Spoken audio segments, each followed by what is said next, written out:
He is the former Commonwealth and WBC International and the reigning. What's up, guys? What's up? What's up? What's up? Welcome. We are back.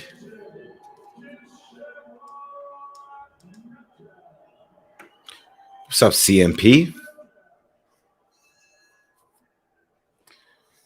All right. What's going on, everybody, man? All right, so we are here for the Katie Taylor, Chantelle Cameron fight. So basically what I've said was that I was going to cover both fights today, but I'm going to do it in two halves. I'm going to cover the rest of this card. Oh, my man, Charles Everett starting early, man. Thank you, my guy. Thank you, my guy, man. Thank you. Appreciate you, bro. Appreciate it. What's up with you, man? I hope everything is well. Hit me up in the chat. I'm going to do two lives today.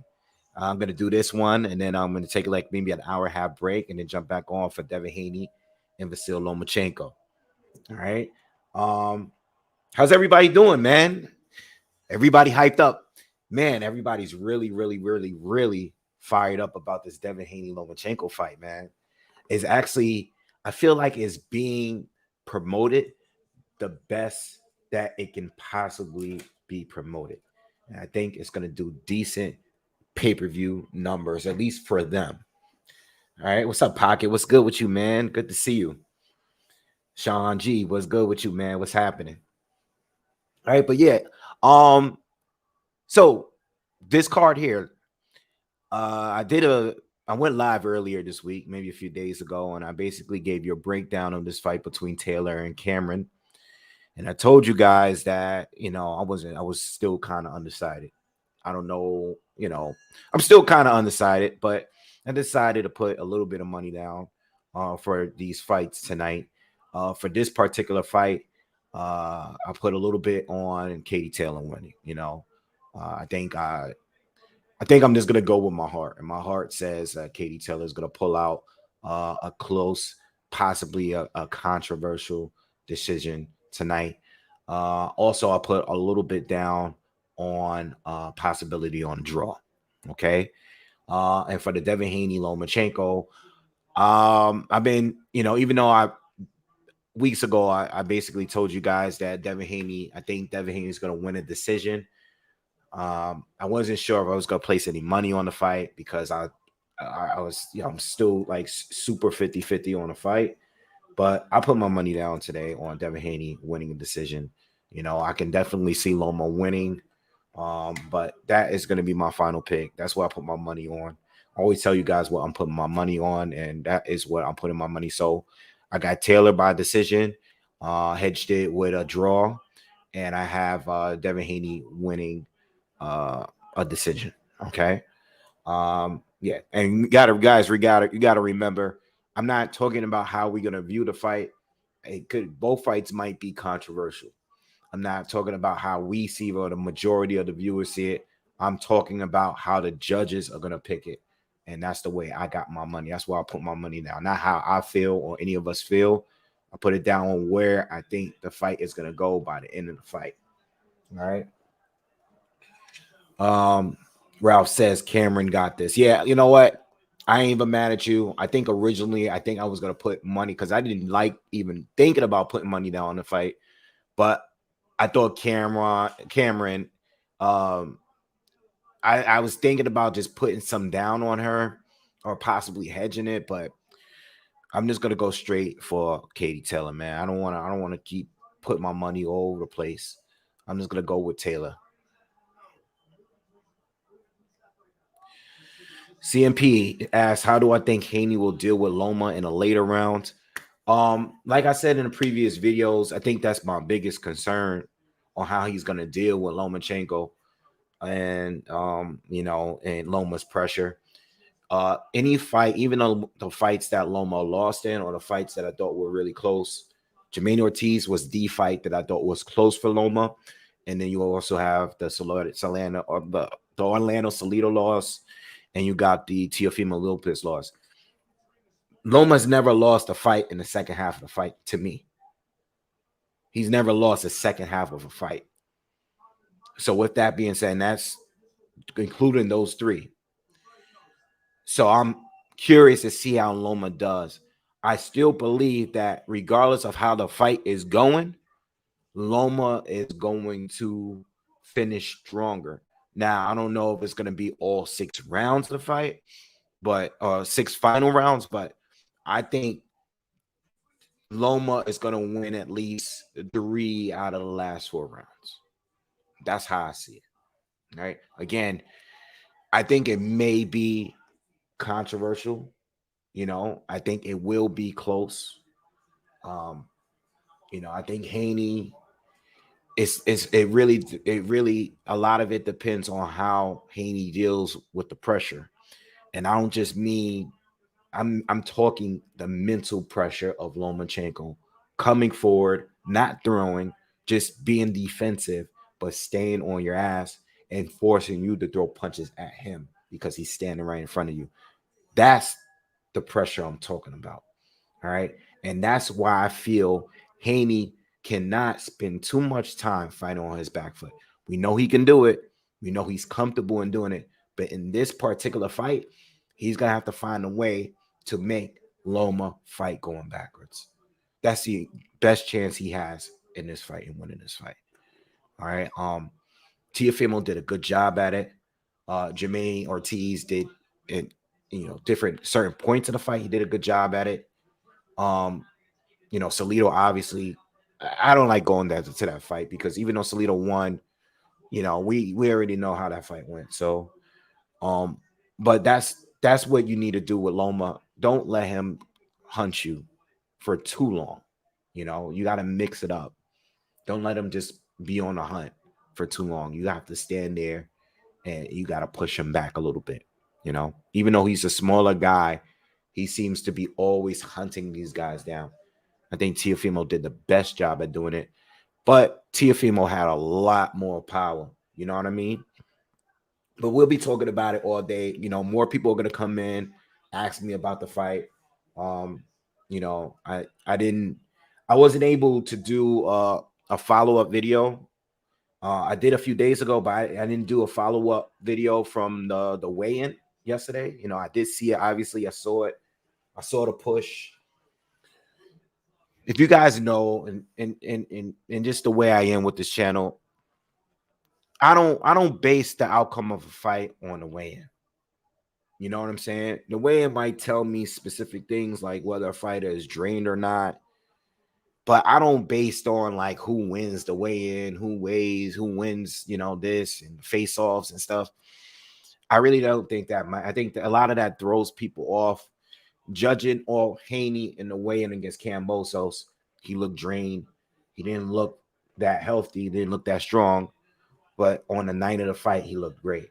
You know what I mean? So, I'm not judging based on the push. I think the push could be one of several things. It could be some to build a fight, to get people's attention. I mean, what was the reasoning for? I mean, they clearly got respect for each other. We seen all the interviews and stuff they did. I know Haney said a little stuff about him being dirty, which I disagree with, but you could see that they clearly have respect for each other, And the Haneys are funny because, I don't know if y'all peeped it, but you see how cool they are with the Kambosos sisters. You know what I'm saying? The father and the son. They're out there at that fight today. And they're like, they embraced each other with all the drama that they had going into those fights, with, Bill Haney, even trying to make the fight, the interviews they did, the shots that they threw at each other. I thought they threw way more shots at each other than this fight. And look how much love and respect they have for each other. You got to build a fight. At the end of the day, I know people don't like what Haney has said. I don't agree with the dirty fighting thing. I think there are times where fighters do punch after a clear break, but from what he's saying, from what I'm understanding, in a post that was on Twitter, I don't think they really gave examples of proving that Loma is a dirty fighter. You know what I mean? I didn't like it, but it doesn't matter. I think, in my opinion, Devin Haney is playing a bad guy role at this point. He said that he would never ever lose to a white boy. He started it with this a few years back.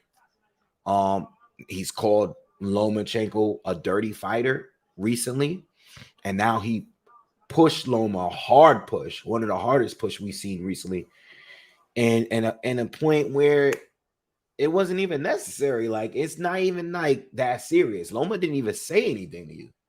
You know, you're doing all the talking. You pushed them. You guys have been together all week. You know what I mean? It's not even that serious, you know. But Haney is definitely has welcomed the bad guy role. And when there is a bad guy in a fight, it makes people want to see you lose. So people are going to tune in hopes that you lose. Not just Loma supporters. There are people that were neutral based on the comments that I read and what I've read on social media. There are people that are legit neutral in this fight. They don't got no hate for Loma. They don't got no hate for Haney.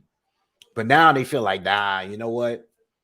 Now I want Devin Haney to lose the fight because he's calling out Loma as being dirty. He pushed Loma at the weigh-in.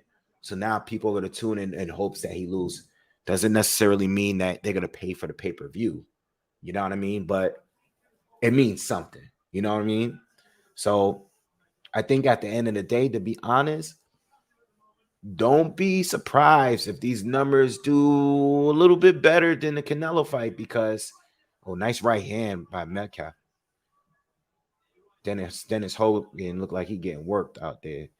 But yeah, don't be surprised if these numbers do a little bit better than Canelo, you know, because I think the fight is being promoted pretty well and people are fired up. People are fired up about the fight. They are, you know, and I don't think this is doing Tank and Ryan numbers, but I think, you know, I said on a good day, I think these guys do 300K today. You know, on a good day, I think they do 300K. You know, if they can do over 300K, that'll be super. It'll be great for them. You know, I don't want to go crazy and say that they're going to do 500,000 or anything like that. But being at the price that the way that it is not $84.99. It's a $59.99 price tag to it. And the build up, I think the build up to legit fighters, a pound for pound fighter, a pound for pound fighter, pound for pound ish fighter versus the undisputed champion, undefeated Devin Haney. It's a great fight. You know, this is the best fight at 135 as far as accomplishments and what's on the table in the fight. You know what I mean? So I don't know. But I'm thinking at the very least at this point, I think they at the very least bare minimum, I think they hit 2. I think they're gonna clear 2. I'm expecting anything over, you know, I'm thinking like average maybe around 250. All right. I think on their very best night, they'll clear 300. All right. This is just my opinion. Shout out to everyone here, man. I know you guys been leaving comments. Ralph got Cameron. The undercard matchups. I think they got some solid undercards on there. I see Oscar Valdez is gonna have his rematch with Adam Lopez. I forgot who else is facing, but they got some solid undercards on here. On the Katie Taylor, this card here. What's the name? Cecilia Brækhus and Terry Harper's off. Cecilia came out and said that she, you know, I don't think she said any specifics when she originally came out and said that she was pulling out a fight. She isn't well, so she's taking. She pulled out a fight today, and Terry Harper is not going to be fighting today. I think she's going to jump on a card next week for a fill-in. All right. Yeah. So that's pretty much the only undercard I cared for this card here. But the Devin Haney, still Lomachenko undercard is a pretty decent one, you know. But I hope, you know, overall the viewership does good. And this is an excellent fight, by the way. I mean, I don't think people realize it, but I think Chantelle will probably end up being Katie's top 3 toughest fights. It's going to be up there with um Pursoon and Serrano to me. I think it's going to be in the area of being that tough for her, or possibly even tougher, being that she's going up and fighting a bigger fighter. That is, it matches her in a lot of from a technical standpoint. You know what I mean? In some ways. So, what's up, Capadonna 24? What's happening?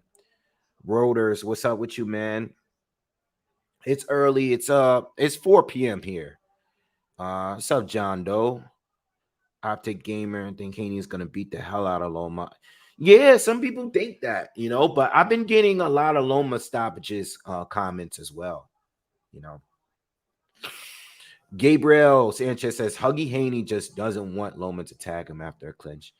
Yeah, and I think that's what it is. I think he's trying to get the ref. We got Harvey Doc, who is, it really depends on how it goes with him. I mean, Harvey is fair, Harvey's pretty fair, but it doesn't matter about being fair. It really depends on the type of ref and what the ref likes.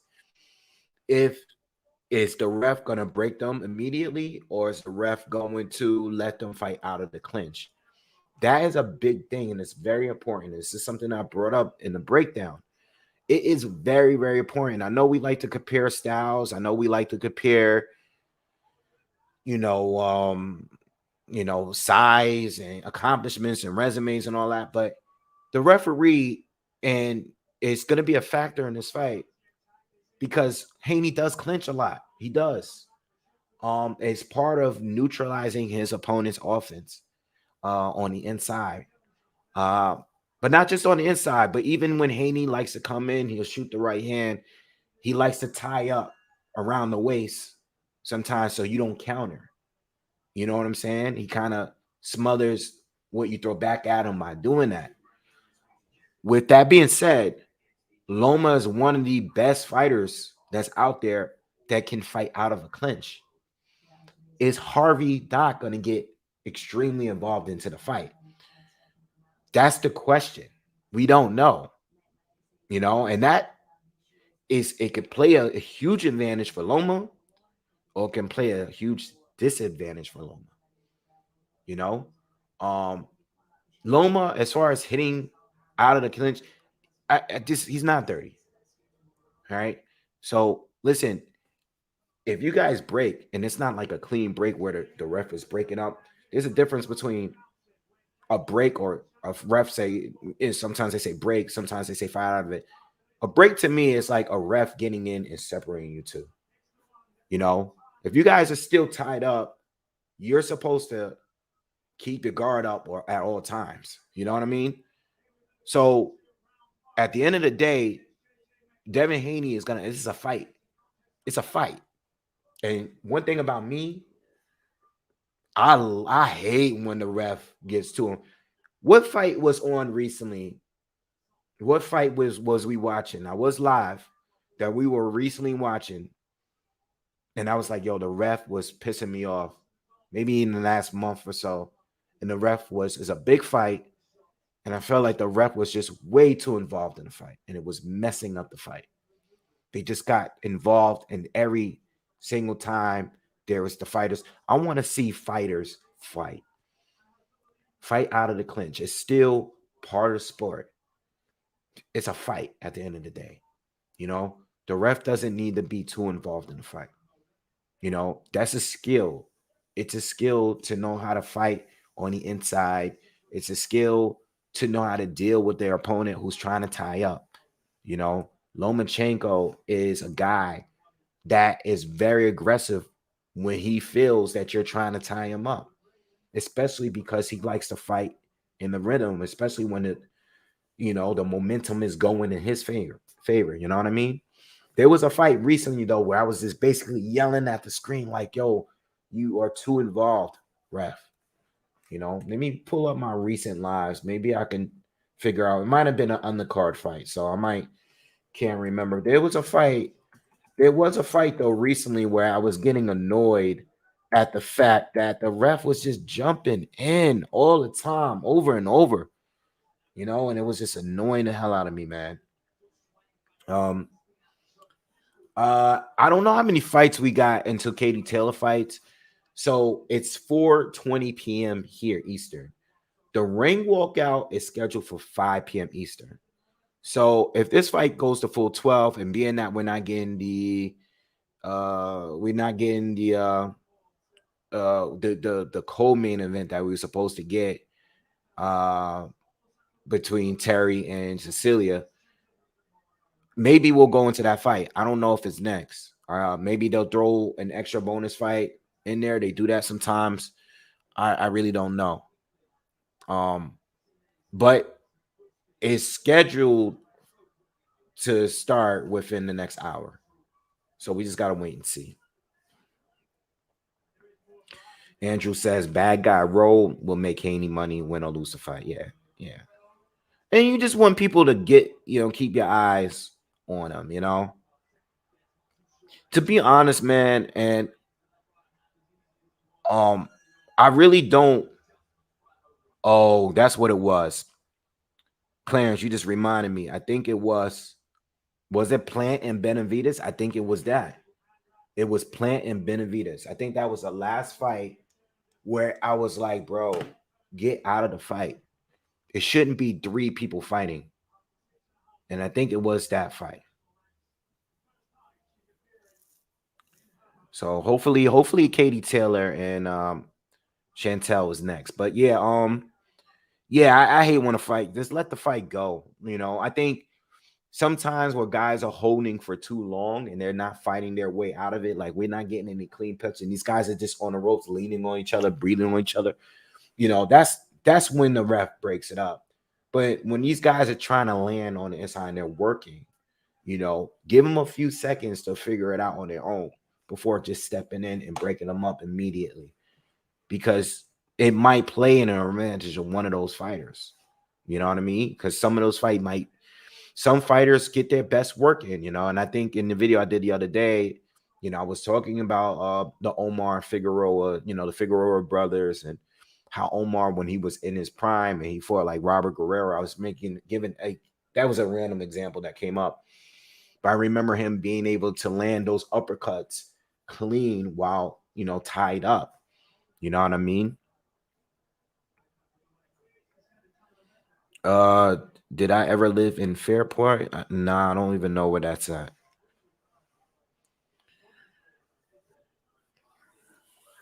What up, Arthur? Yeah, Jo. And that adds to my point as far as Haney, being unlikable. You already are unlikable to people, a lot of people, because people don't like your style. People think that you got the Tank fans out there that don't really like you because obviously you've been wanting to fight, you've been talking a lot of trash, but Tank fans don't like you because they feel you're boring compared to him, or they feel like you don't have no knockout power or whatever, right?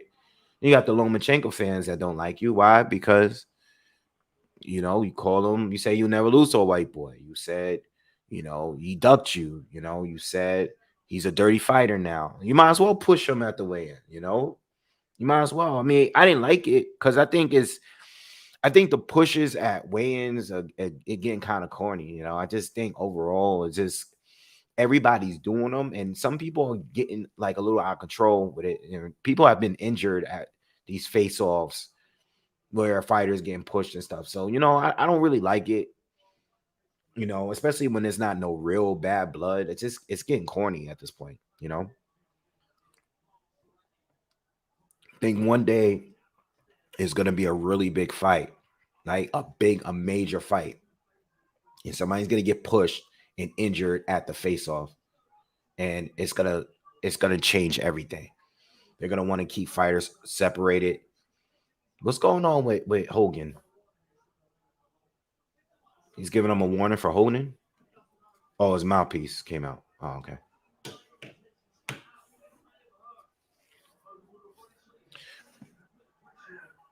Who you guys got, by the way? I see you, Charles. You got Haney 3 point unanimous decision. Yeah, Thomas. I was talking about Plant and Benavides. Yeah, you're absolutely right.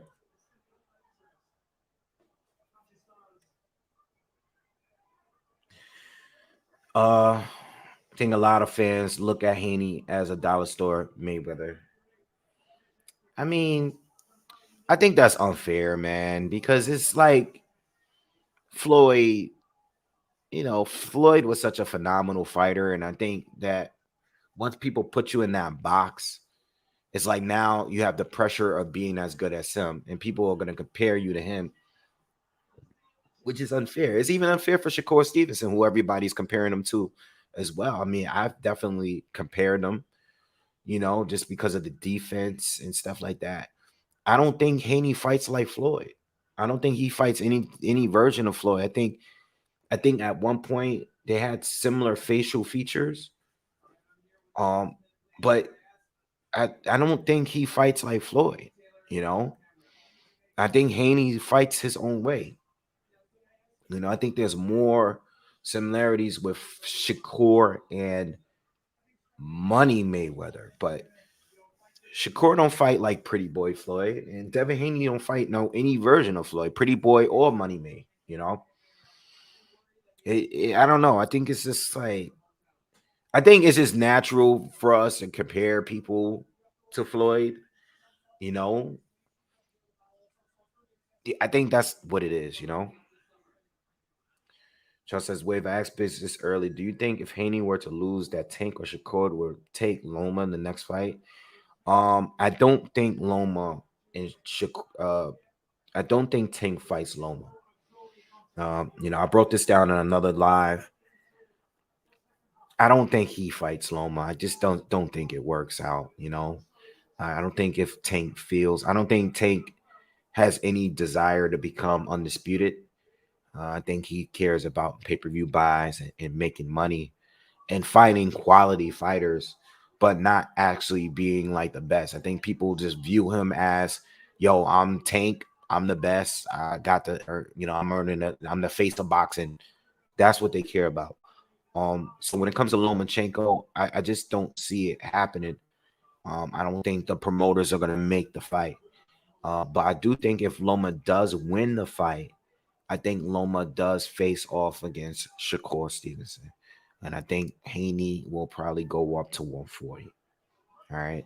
I think Haney winning, though, there's a chance simply because he will be a free agent. And I think he would try to, entertain the trying to make the fight, maybe trying to negotiate a fight with Tank. So I think there is a small chance of that fight happening, but I don't, I think Loma no shot. Now, I think if Haney wins, I think he stays at 135 only for Tank. I don't think Haney stays at 135 for Shakur. All right. I think he stays down there for Tank. I think after Loma, if he beats Loma, I think I think he goes up to 140. Um, if if like he wins or loses, unless Tank is an option.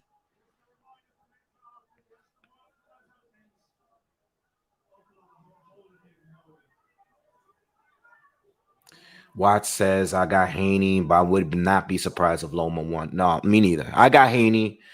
I'm not surprised if Loma. If Loma wins, I'm not gonna be surprised at all. It's not gonna surprise me in no way. I bet a very small amount on Haney today.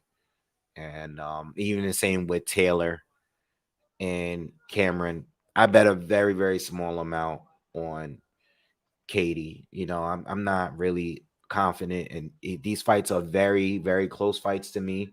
They're both 50-50 fights. I'm not just saying that. I really believe that.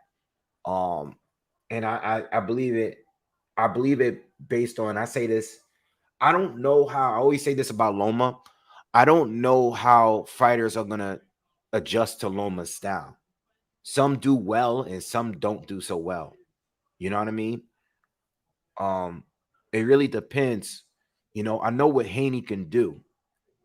I just don't know what he can do against Loma because Loma's style just might not be the great style for you, especially when you have a lot of experience fighting southpaws. Um, I just don't know how Haney's gonna do, but I think he is gonna win. I do believe him. I think he's gonna win. All right, but it's just you can really go either way, man. You really can.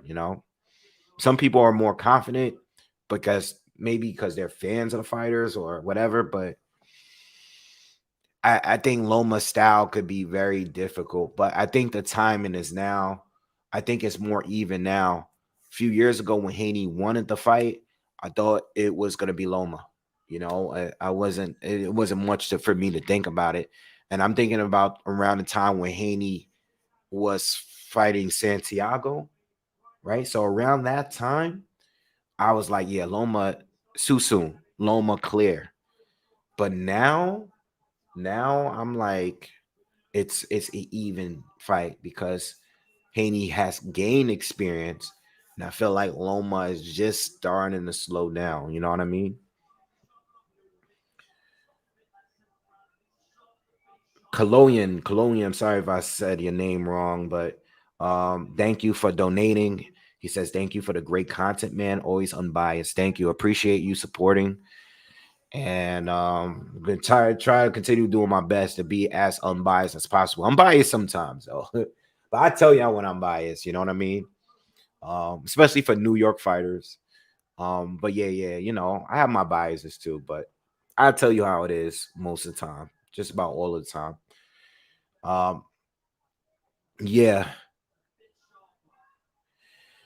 Watch says, do the belts really mean anything? They do in certain divisions. I came to that conclusion that it does in certain divisions, depending on who's there. Sometimes they just don't seem to matter. Looking at this whole Rolly Romero situation, it really did not matter. You know what I mean? It doesn't matter. Like, look what it took for a champion. They water down the belts whenever they do stuff like that. Like whenever a fighter just gets his ass kicked and he goes to a completely separate division and gets a title shot right away, it just goes to show that they don't matter. You know what I mean? Um, it don't matter. But you know what? I'll say this: being a title holder a lot does not matter. Being a title holder, but being unified or just fighting some of the best fighters that you're not the favorite to win or the odds are really close, like these fights that we have today. Those are the fights that matter.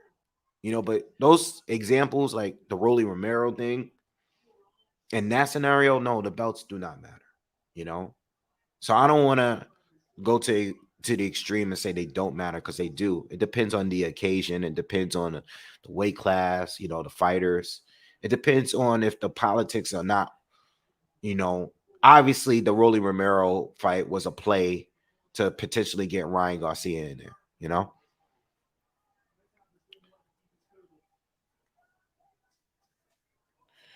Charles said, "Yo, I'm here for the shots this time, Wave. We start early or what? Um, I might do one shot for this card, and then I'll do another one in a later card later. But I might do one before Katie comes out. I'll do that. That sounds good.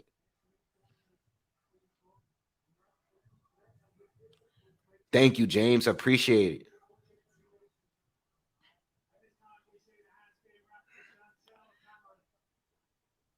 Olaf the Mighty. I got Haney big. Loma is ancient and probably 3 weight classes above his best. Fair. Well, the fight is tonight, man. There'll be nothing else to talk about. Off boxing a little bit. I actually just came back from watching the Fast and Furious movie. And some of you guys know that I'm a big fan. Yes, they're stupid. I know they're cheesy, but I love those movies. I still watch them. I still go to the movies to see every single one. I had when DVDs was still a thing. I had all of them, like the first six of them on DVD. I'm a big fan of the franchise, so I went to see it today, and it's stupid like the other ones. You can't go in there with a brain and think that like this shit is impossible. Everything in the movie is impossible. There's nothing realistic about it, but I went and saw it and I liked it. It's stupid like the other ones, but it's it's on the better end of the stupid ones out of the franchise. Like I feel like when it comes to those 11 movies, I feel like there's a few that are really good. There's a few that are stupid, but I still enjoyed. And then there's about five of them that were just trash. And I feel like it's in the mix of the stupid ones that I liked. Yeah. So I'm a big fan of the franchise. Like I can actually rank them or come close to it. But yeah, I went to see it. If you like the franchise, go see it. If you think they're stupid and you think you were done after like six movies ago, then probably don't go see it. You know what I mean? Um, but the last few have been pretty bad. Like I didn't like nine that much. I didn't like eight. I really didn't like eight or nine. I thought seven and six were good. I didn't like Hobbs and Shaw. Fast Five is my favorite Fast and Furious movie by far, and it's one of my favorite like action films. Period. And then and the ones in between that and one are tricky too. Like four wasn't really that good. Three was stupid. The Tokyo one. Two, that was the worst one out of the franchise. And number one is obviously classic. You know what I'm saying? Um, Definitely got me in. At the time, I think the first Fast came out at the time where I was really into cars and tuning my car that I had at the time. I was really, really young. Just into imports and being into that lifestyle, going to car meets, watching street races and stuff like that. Came out at a time where I was into that lifestyle. And when the first one came out, it was like perfect timing for it because if you was already into cars, that's what makes the first one a classic. The first one's always going to be a classic because that's the only street racing film out of the franchise to me. All the other ones were just action films, you know. Fast Five is one of my favorite movies though. Like I can want to say I've seen that movie like 100 times. What I will say about the new one is Fast 10 or the new one that's out is a sequel to Fast Five. That's all I'm going to say about the movie. It's a sequel to Fast Five. So that's what the movie is all about. Linda, I'm going live for Katie Taylor and Cameron now, not tonight. The fight is coming up in a minute. uh, so yeah. Uh, Greg says 5-5, my favorite. Yeah, when they went in space, I almost gave up. Yeah, that was the last one. That was Fast Nine. Yeah, that was it wasn't that good, man. It's I think like from six to like seven, there was a lot of six to nine, even to 10. It's a lot of similarities in all of them, but you got to just pick which ones you like and which ones you didn't like.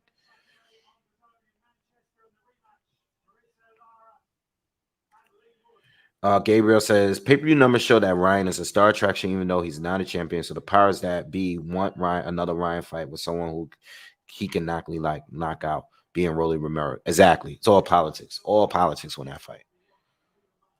EK says blacklist Al Heyman. I can't because Showtime still put on a lot of good cards.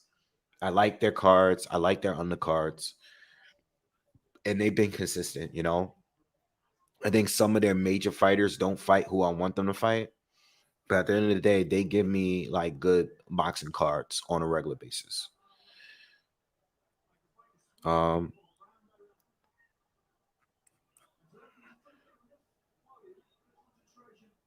he said, "Oh, two is the intro to Eva Mendez. Don't do that." 2 was not good, bro. I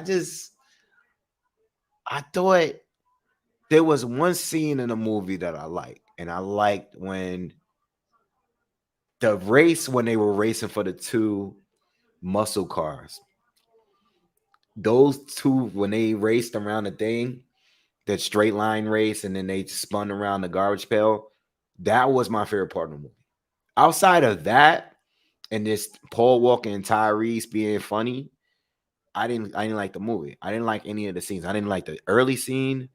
I didn't like any of the races outside of that. I didn't like the ending. I don't know. I didn't like 2. I just can't. Like 2 is one of the worst ones in my opinion. Just I didn't like the villain. I didn't like the fact that none of the original cast was in there outside of Paul Walker. I didn't like it, man. I think Tokyo Drift might have been worse though, but at least with Tokyo Drift, I like the races better. I just didn't like the movie better. Yeah.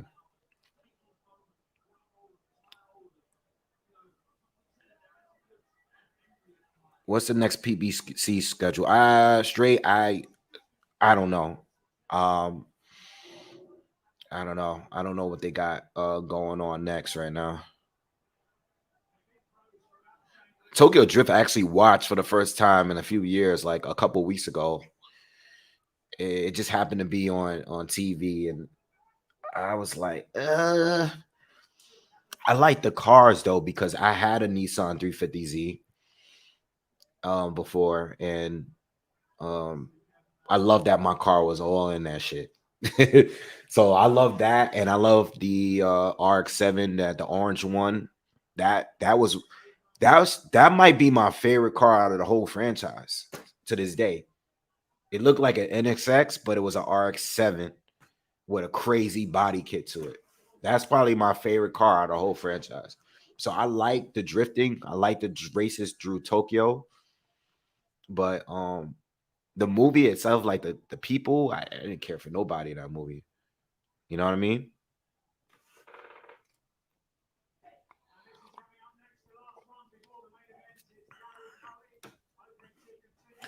JL says, yeah, Tokyo Drift plot was trash, but I liked it because it showed up Tokyo. Yeah, that's what I liked about it. You know, Charles says I might get the Nismo version of the new joint, man. New what? The new Z. Yeah. I don't like the regular one. I don't like the front of it and the headlights. But hopefully when they make a Nismo one, the body will look a little better. Cause I like the Nismo version of the 350Z and the 370Z. The later Nismo, not the original 370Z Nismo, the one with the tech body. I like that one. You know, I'm a big Z fans. If I ever get like rich and I get like a collection of cars, I always wanted to like own like a 280Z as one of like my dream cars that I wanted to own at some point. What's up, nerd? What's up, Red? So who do you guys got for Katie Taylor and Chantelle Cameron? Let's talk about that fight. It's coming up soon. Hogan and Metcalf is in the 11th round, and I feel like Hogan is losing pretty clear. I think Taylor is next. So who do you guys got for that fight? In the comments, let me know. You guys got Taylor. You guys got Cameron. Um 50-50 to me. I put a little money down on Taylor to win a decision, and I also put a little bit money down on the draw. All right, but I think Chantelle has a great chance of winning, being that she's bigger and she's skilled too. Close fight, tough fight for Katie.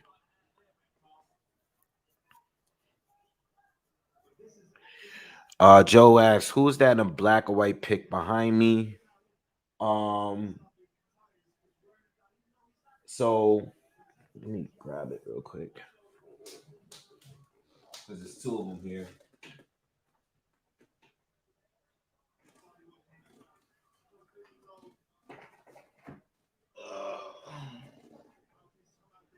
So this one, So this one is Marlon Starling. I met him last year at the Hall of Fame. Um, yeah, he signed it for me. Real cool. We was chatting it up for a little while. And this one is Larry Holmes. There. Yeah. So I'll put these back later. Oh no, I'm gonna put them back now.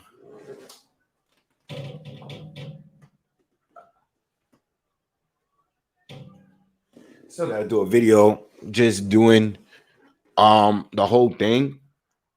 I tried to do one like a month or two ago, but the stand that I had was not good for my phone, and I have to find a way to set it up right so I can just do a whole thing because I wanted to do it like with it in the background, not like sitting here and doing it. But yeah, I have a lot of stuff in there. There's a lot of cool stuff in there, all the way down to the bottom. Even there's still things I kind of ran out of space. There's other things that I have here that's not in here or whatever, but yeah, a lot of good boxing stuff in there. Oh, the Taylor fight is not next. Okay. All right. So who do you guys got? Marcus said he thinks Fast and Furious should have ended when Paul Walker died. To be fair, yeah, I can see it with there. Like the movies don't feel the same to me. But I still enjoy them. Nerd says not if wave when I do get rich.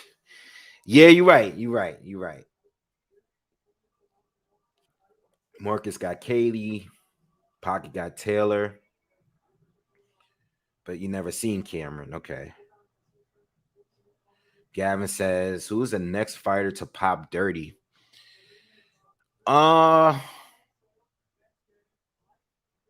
who do I think is like definitely juicing right now? I don't know. That's a good question. I gotta think about that one. Red got Taylor. Gavin got Cameron. Joe says Taylor split decision.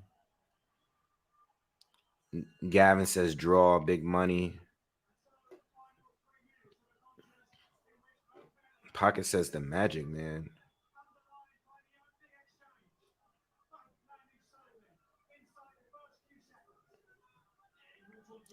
Nerd says Manny's style was compared to Starlin once, which I found interesting. Really, I never heard that before. No, Abby, sorry, I won't be showing the fight. I love my channel. I would like to keep continuing going live for my supporters. Charles said he saw something brief about Triple G retiring. I didn't hear anything about it, but I wouldn't be surprised because I know that he's not going to be facing his two mandatory. So I really don't, I mean, he got his third Canelo fight. I don't think he, honestly, man, me, if I'd be 100% honest, man, I can't see Triple G really risking his record against anyone that's actively fighting. He fought Canelo for the third fight, and I don't think there's any money that's going to be intriguing enough. Any fight. I think Jaime Munguia is the only realistic fight, simply because Jaime is, maybe, I think Oscar would be willing to pay Triple G a lot of money because he feel like the timing of Jaime winning that fight is now. Um, his chances are higher now. But honestly, man, I don't see even Triple G even fighting him, man. But I think that would be the most realistic fight for Triple G at this point. Is fighting Jaime Munguia. They both are the zone fighters. And if not that, oh, he took a point away from Hogan again for spinning off his mouthpiece at the last round. There's only a minute left in this fight.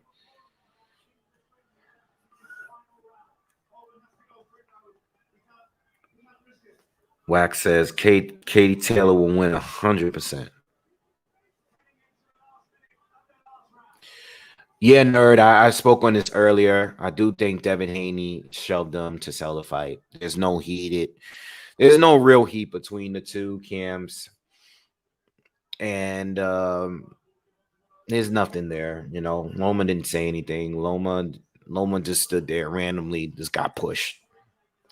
So the fight, and it got everybody's attention. You know, I mean, everybody's been talking about the fight all week. You know, I mean, people are talking about the fight way more than the Canelo fight. You know, and that's because Tank and Ryan just happened, and many people didn't care for the Canelo's opponent, and uh what's his name? Oh God, I can't think of his name right now. Um, what's Canelo's last opponent name? Just let me know in the comments. Anyway, yeah, I think that they build it up pretty well, and the shove just put an extra little bit of sauce on it, and they're gonna be good to go to fight tonight. You know, is Haney looked good at the weigh-in. You know, Loma looks like how Loma normally. I see a lot of people talking about Loma's stomach. John Ryder, Loma has kind of looked like that for the last several fights. Like he has a little like it's not like pudgy, but it's not like a like he don't have like the super abs. You know what I mean? I don't think it means anything. I just think he's getting a little older and his body's changing a little bit. I don't think it necessarily means that he's not fit. Um, I mean his arms look great. Like, you know, I mean, I don't know. It's a thing that I noticed that people have been saying about Loma, but I've seen him look like that in other weigh-ins. You know, I don't think it really matters. You know, Haney got phenomenal abs, but at the end of the day, I think we're gonna get the best current versions of these two fighters. You know, I don't think either one of them are taking their opponent lightly. I don't think Haney's taking Loma lightly. I don't think Loma's taking Haney lightly.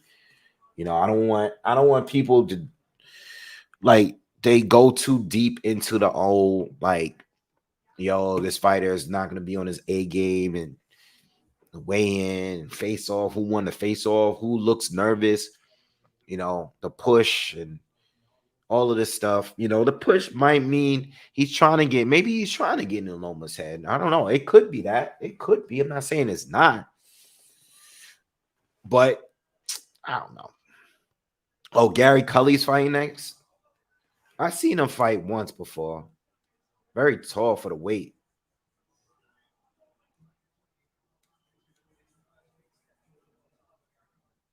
So we got one more fight before Taylor and Cameron.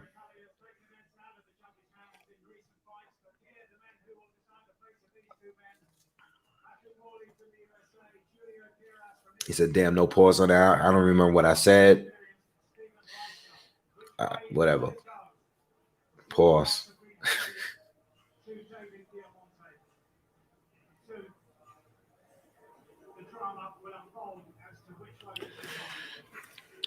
Charles says, "Always corny when they do the closed door weigh-in. I wanted to see Dev. I don't. I don't. You know what? To be honest, when I saw that they did the weigh-in early in the morning yesterday, I was relieved to find out that he made weight. I was very relieved. I was just like, you know, I was kind of concerned about that, to be honest. It made me feel a lot better about it.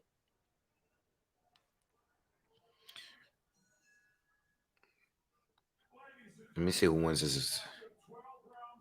Hogan clearly lost this fight.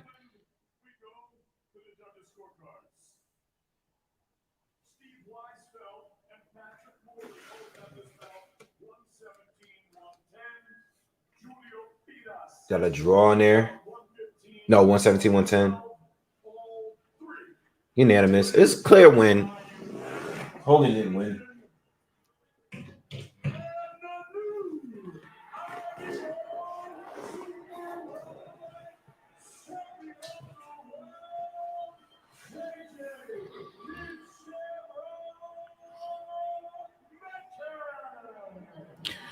How much do Haney weigh tonight?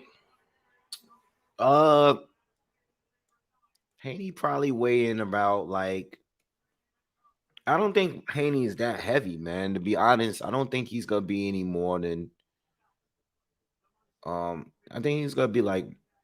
I think he's probably gonna be like 147, maybe. I don't think he's gonna be above 150. I think Loma probably gonna be like 142, maybe. I don't know. Gabriel, nah. Tony Weeks won't be the ref tonight, man. He won't be the ref tonight. Harvey Dock is the ref.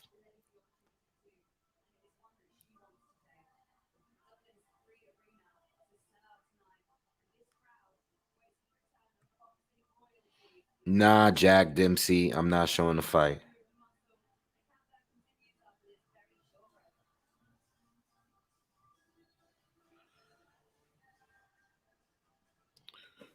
I'll be right back. I'm gonna get my little shot. I said I was gonna take. I'm gonna take it now before this fight will begin. Give me a second.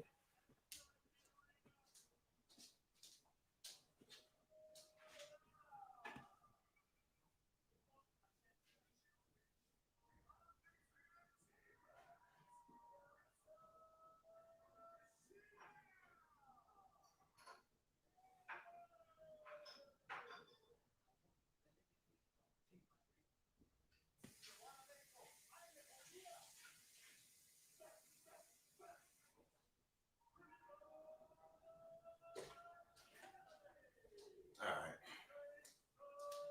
here we go. Doing Diplomatico today. Today, Diplomatico. That'll be my drink for the day, even later. So I'll take my shot. Anybody else in? I think the last time I was live, I think it was a lot of beer drinkers in here. What you guys got today? If any of you guys are drinking, I know it's kind of early. It's 5 o'clock in the afternoon. All right, but we're gonna be on here all night.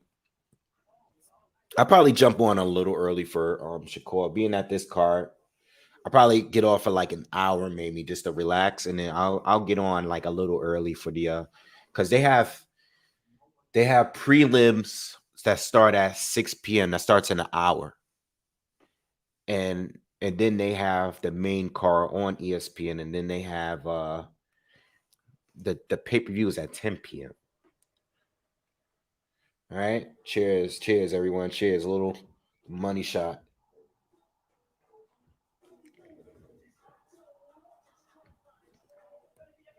Ooh.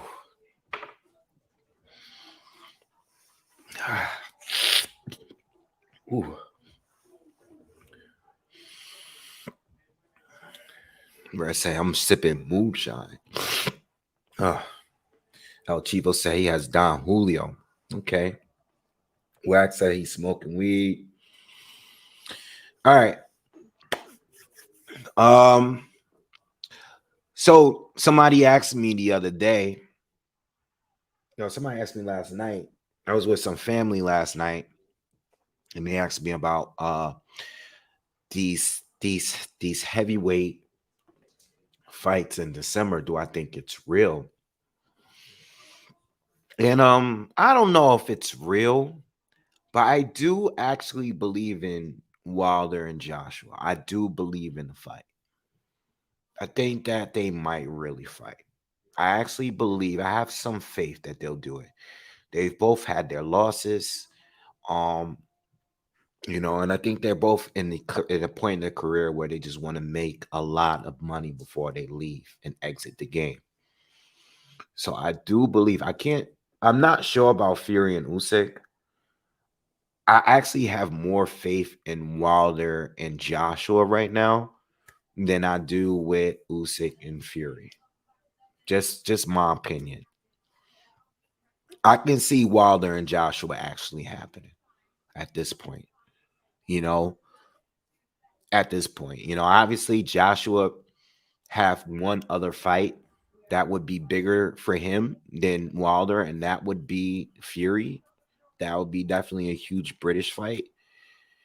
Um, but that could come down the line. That don't absolutely have to happen right now.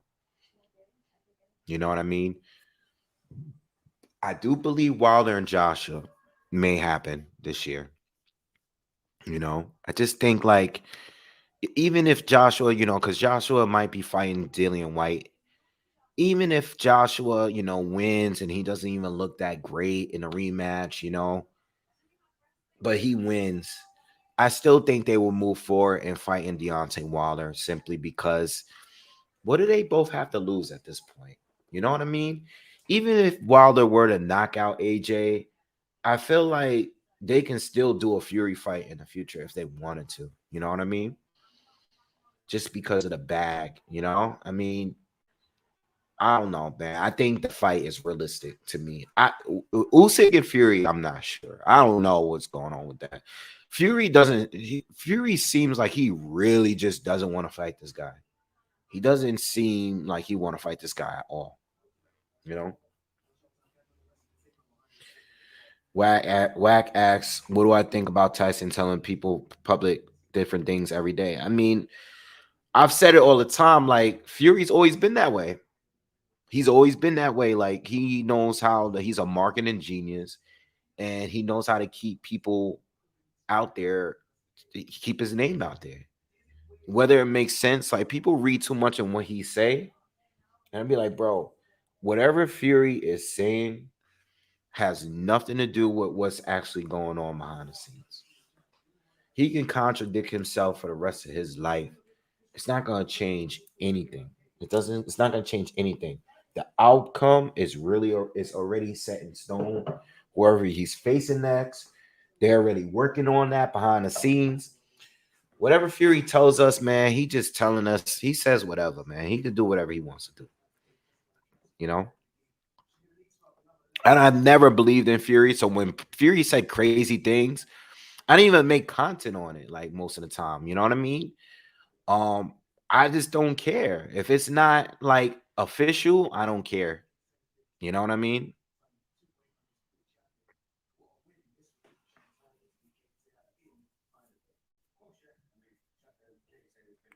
Gabriel says, I lost all respect for Fury blatantly ducking Usyk. Yeah, he's blatantly, it's a blatant duck, man.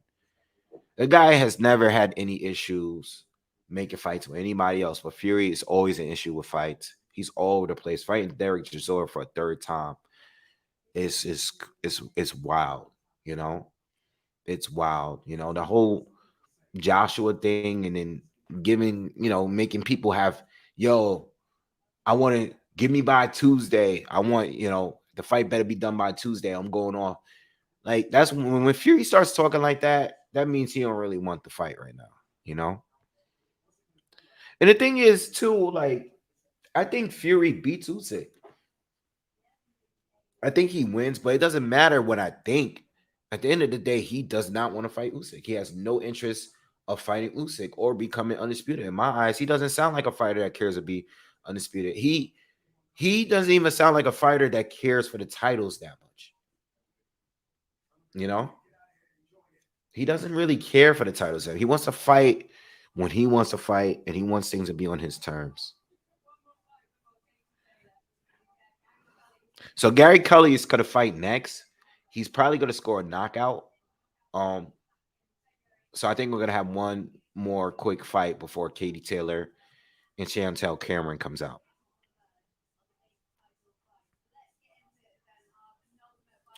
Yeah, I seen something on Twitter about, or no, was it Twitter or I didn't click on it, but I seen a post. Oh, you know what? I think I did see someone tweet something about Fury beating John Jones in the octagon or in the boxing ring. I mean, I definitely don't agree with that. One thing I will say though is I do feel like if it's two stars, like if it's a star that's in the MMA and a boxing star, I feel like if they're gonna fight each other, they should fight in both arenas, in both sports. I mean, I'm kind of getting tired of seeing MMA guys just coming over to boxing and getting out boxed easily. Like it's getting played out, you know. I mean, even Jake Paul is being MMA fighters. Like at this point, don't fight an MMA fighter unless you gonna fight them in their world as well. I don't want them to just be limited to throwing punches where they're trained to throw kicks and to have takedowns and all this stuff. Yeah, MMA, John Jones would definitely beat any boxer, period. Period. It's not even, yo, John Jones beat Cyril Gahn in like 30 seconds, like it was nothing. This dude, we talking about tune-ups in boxing. We talk about tune-ups. John Jones ain't fight for like 2, 3 years, man. And he came back as a heavyweight and beat arguably the best heavyweight in the UFC.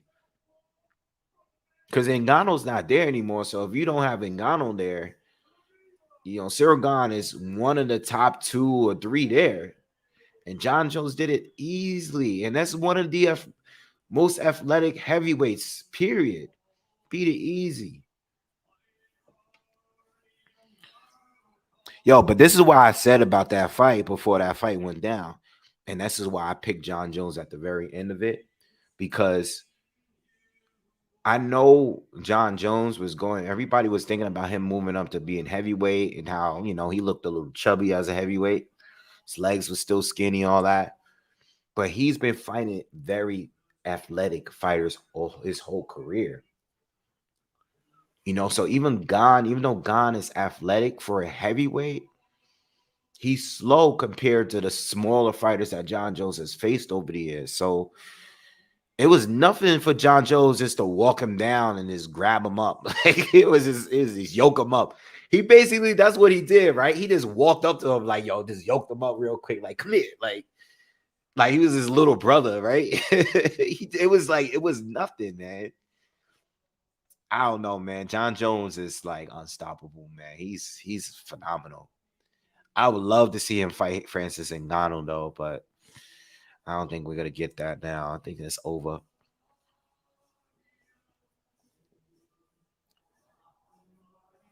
Oh, come on, Charles. I see a comment about the Knicks, man. Get out of here with that. Nah, I wasn't. I'm a Knicks fan, but I wasn't drinking the Kool-Aid. Like I didn't think they was gonna make it past Miami. I have a friend that I was arguing with that felt like the Knicks. He just a Miami hater though. He is just a Miami hater because I'm a Knicks fan, but I didn't think they was gonna beat Miami. You know what I'm saying? Unless Jimmy Butler was like injured or something. But he was like, oh, Miami ain't even that good without Jimmy Butler, yada yada yada.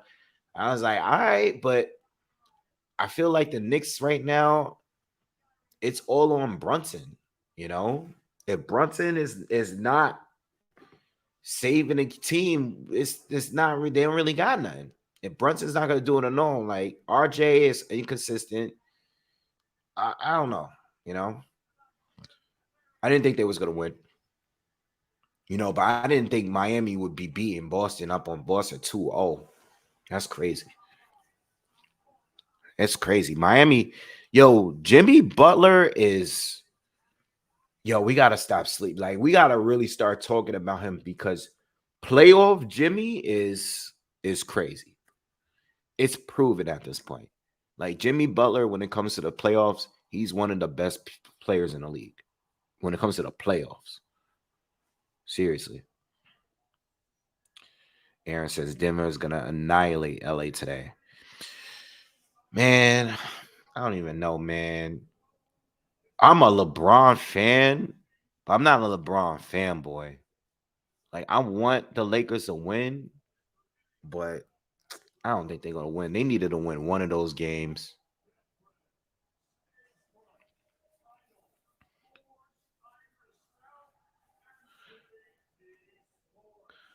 Oh, the Lakers definitely. I think the Lakers win tonight.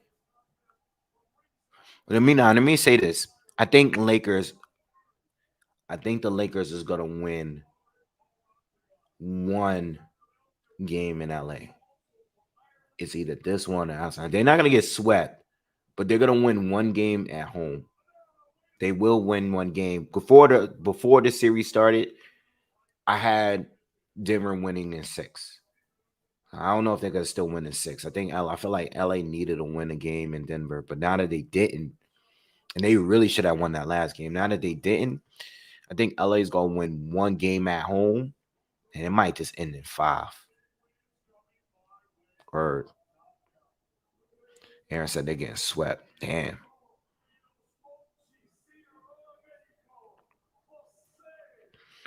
Nah, LeBron ain't retiring until he playing with his son.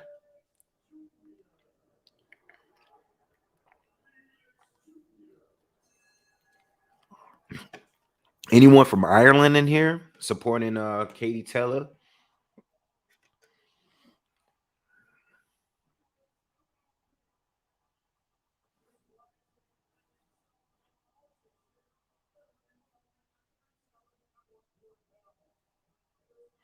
Joker should have won MVP. Joker, yo, I feel like Joker, I feel like he's just better. He's just slightly better than Embiid in everything. You know what I mean? And plus, and he's healthier too. Like he's more durable too. Like Embiid is, with his health, he's always injured. I feel like Joker is just like it was a simple. It was they gave him the MVP. Like Embiid is good. He's definitely one of the best players in the league. But I feel like if I had a team, I would take Joker over Embiid. And I'm not even basing that off the playoffs. Like I'm just saying, like I take him over like every season. I'll take Joker over Embiid. Feel me? Like I like Embiid, but I feel like Joker is just he's gonna give me he's gonna give me a damn near triple double every game. You know what I mean? Like or a double double. You know what I'm saying? Like he's giving me the rebounds, he's giving me the points every game. He's giving me the defense. He's giving me the rebounds, everything, assists. So we got Jose Felix Jr. against Gary Cully. What did this guy fight? What weight class is this? What are they lightweights or are they like?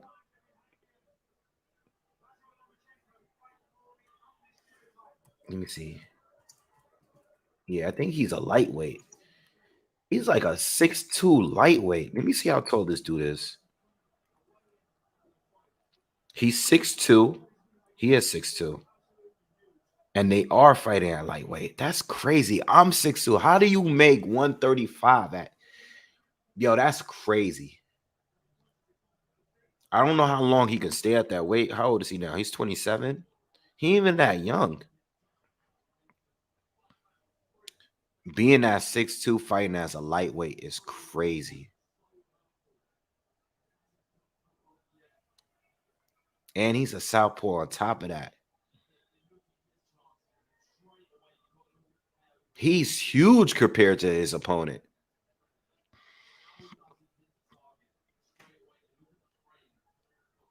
I don't know how you could make 135 at 6'2". That's crazy.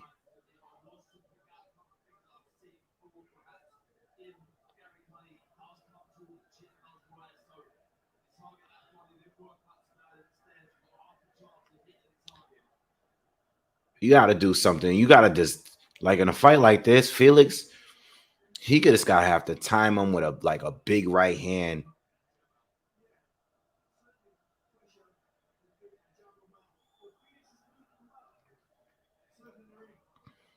You just got to time him with a right hand, man.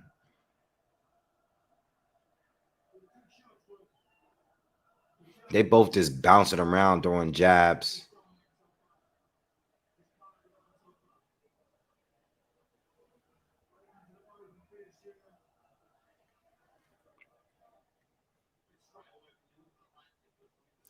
So I told you about them skinny legs, Wave. I mean, Fundora is what, 6'5" at 154? But we saw what happened to him in his last fight. Steven says, I think Chantelle is too big, too strong. Katie fight is next. If you're just joining us, the Katie fight is next. Nice left hand lands for Cully. I think that left hand just won on the round. I mean, outside of that, it wasn't much neither going on from neither fighter.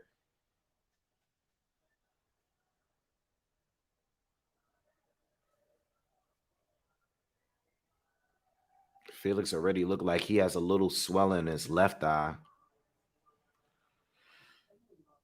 Who Jose Felix Jr. fought?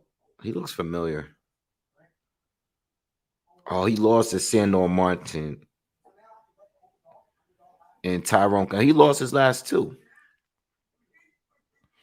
He got knocked out by Isaac Cruz. Yeah. Who'd he beat, though?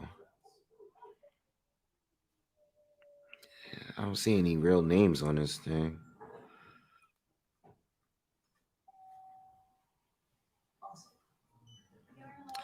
Aaron says Lomachenko will win by 10th round stoppage. All right. I wouldn't be surprised if he were to win, even if it were by stoppage. I wouldn't be that surprised. What I will say is that if there is a stoppage, no, I'm not even saying that. I don't believe that. I don't think there's going to be a stoppage tonight, but I could see Loma getting a stoppage a little bit more so than Haney. I don't think Haney's stopping Loma. That's not happening.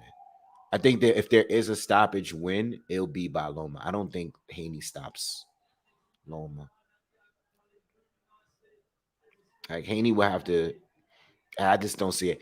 I think Haney can box better than T.O., but I don't think. Oh, Jose caught Cully with a good left hook. It buckled his legs a little bit. Uh-oh. Charles was just talking about this dude's legs. He caught him with a left hook. I don't know. I think 6'2" is just too tall for 135, man. Like, I think it's just too much, man. Like, he would probably be strong at 147. Nice left hand from Cully. I think Cully hurt Felix.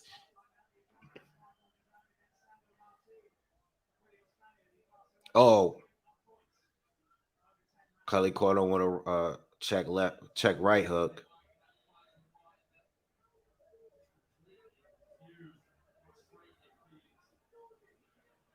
Yeah, he should be at least. I think he overdoing it. He probably had more power as a welterweight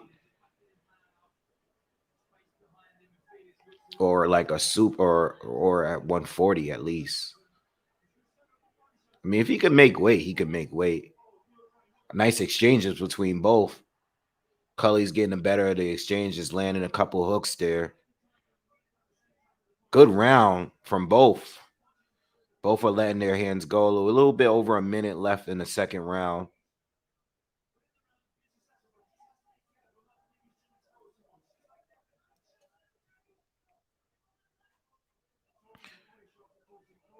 Got some Chantelle people in here.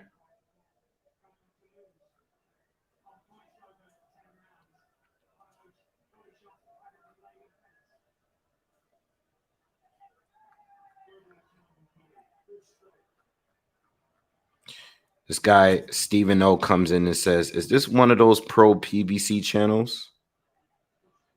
Meanwhile, I'm covering a Dazn card with two female boxers from Matchroom. Okay, guy.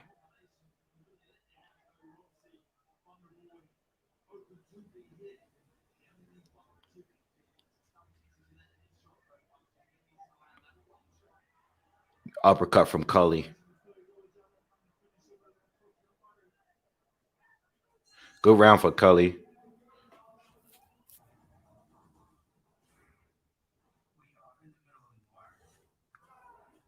I don't think pro PBC channels do or live doing covering this fight.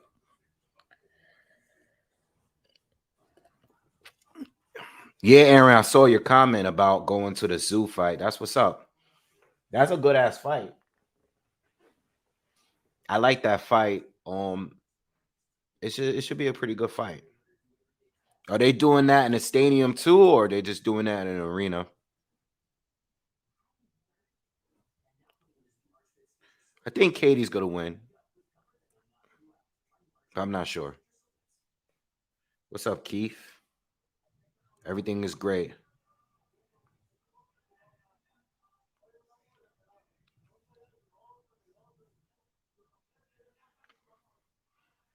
Gabriel says Haney could very well get on his bike all night, especially if Loma doesn't respect his power. Might even be a boring fight. It might be. It might be. I think at the end of the day, like I want to see a good action-packed fight, but I don't think I don't think the fight is going to be a boring fight. I think even if Haney tried to tie up a lot, it's not really going to work, because I think Loma's going to fight over like out of it. Again, like I was saying earlier, whether I think the fight I think the fight is gonna be boring if he ties up a lot and the ref like kind of just like keeps breaking him. Oh, Coley got dropped. Felix caught him with the right hand. He timed him and hit him on the chin. And Cully, I don't know if Cully's up, but he's still hurt. Man, I just said it. Well, watch the elbow. There was an elbow there with Cully. I mean, Felix. Cully is not right on his feet. Oh, he's down again. That's another knockdown, ref. Ref, what are you doing? All right. That's another knockdown. He's not steady on his feet, guys. Cully might get stopped here. Damn, big guy, but drain, not durable enough. Can't take the punches. Shouldn't be fighting at 135. You're too tall. Got caught with a big right hand.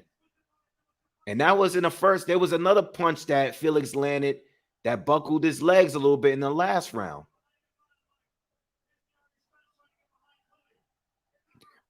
Damn, I want Felix to win. I want him to win. I want him to get the upset here. I love an upset. Oh, Felix called him again with a right hook. He's going to stop him. Cully's trying to hold on. The ref is trying to let them fight here. I mean, Cully is definitely a crowd favorite, but I don't think. Oh, another right hand. Oh, see, he's fucking him up. Oh, he's trying to hold on. The ref is trying to let him fight. He could have easily stopped it by now. Oh, this guy's hurt. Ref, throw the towel. I think they throw the towel in. They threw the towel. The ref didn't see it. All right, it's over, y'all. Cully is stopped in the third round. It's over. Everybody's confused. Oh, shit.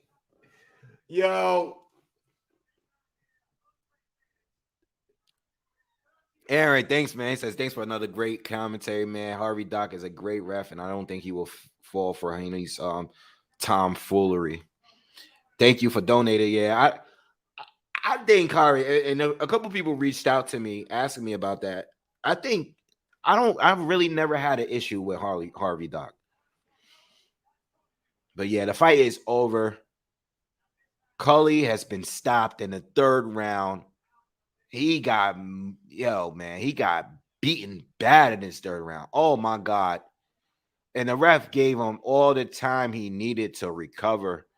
The fight could have easily been stopped earlier. He took a beating in that third round, man. He was hurt. Again, he is too small. He's too big to be fighting at that division, man. He has no business being 6'2", fighting at 135.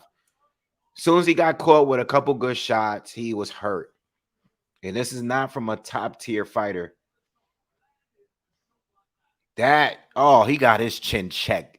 Crazy. Oh, that was a knock. That was a good knockdown. That first shot, he never recovered from it, man. He need to be at 147 at least, man. He need to put on some weight, man. He's too 6'2", even if 6'2" at 135 is too much. It's too much. Red says it's time to move up. Yeah, it's too much, man. It's too much, man. It's too much. 6'2"? Nah.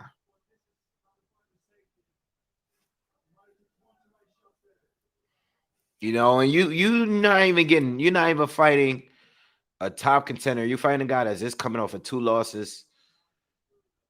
Mm-mm. Nope. Katie Taylor is next.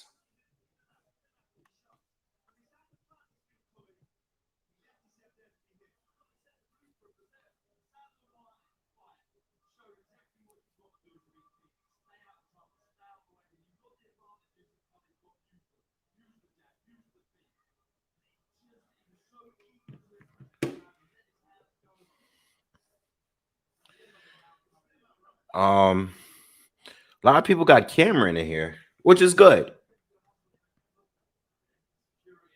Who do I want to win? Honestly, honestly, I like Katie, but I wouldn't be mad if she lost today. I like Chantelle too. Like I just want them to be fair. I just want them to be fair. I just want them to be fair. I don't want to hear no bullshit. Like I said, I think if the fight is a a, a close fight, and if Chantelle is, you know what I'm saying? Like I feel like Chantelle won, but it's close. Like 6 rounds to 4, or maybe even 7 rounds to 3. I can see them making it a draw. This is a 10 round fight at the end of the day. It's a different pacing kind of fight.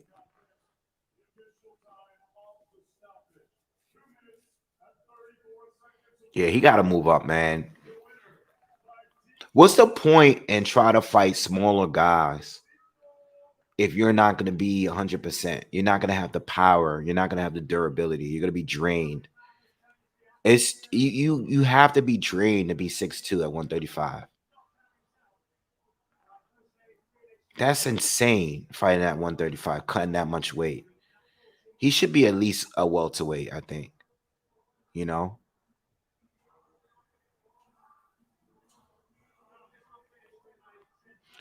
Yeah, I guess I want Katie to win, but not really. I have nothing against Chantelle, man. If she were to win today, I wouldn't be mad.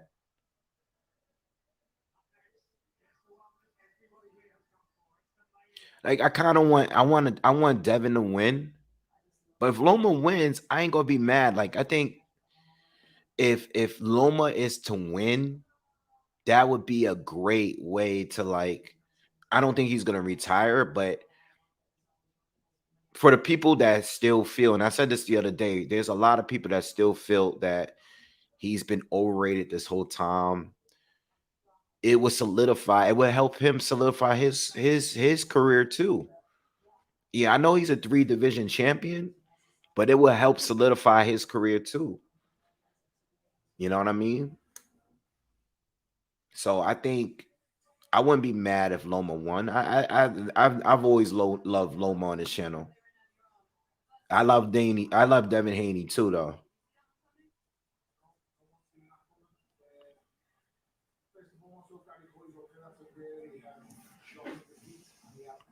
Alicia, Alicia, Gardner is there.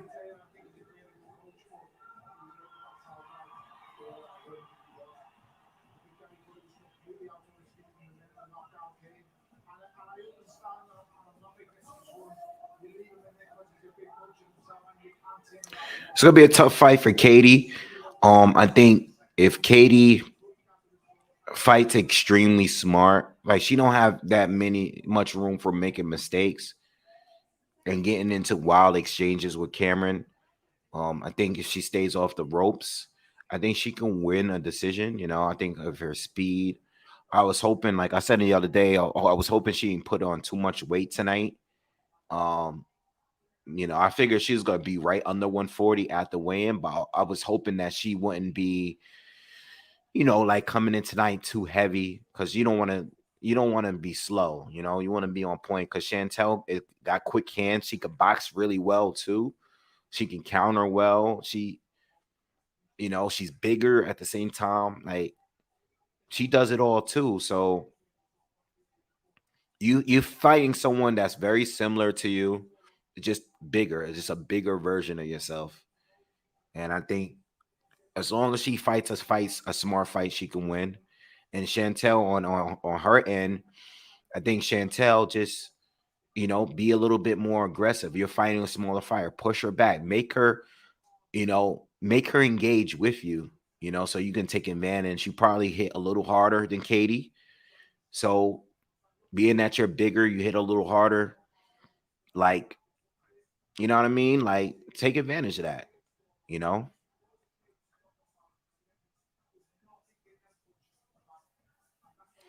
Thank you, Patriot. Appreciate it.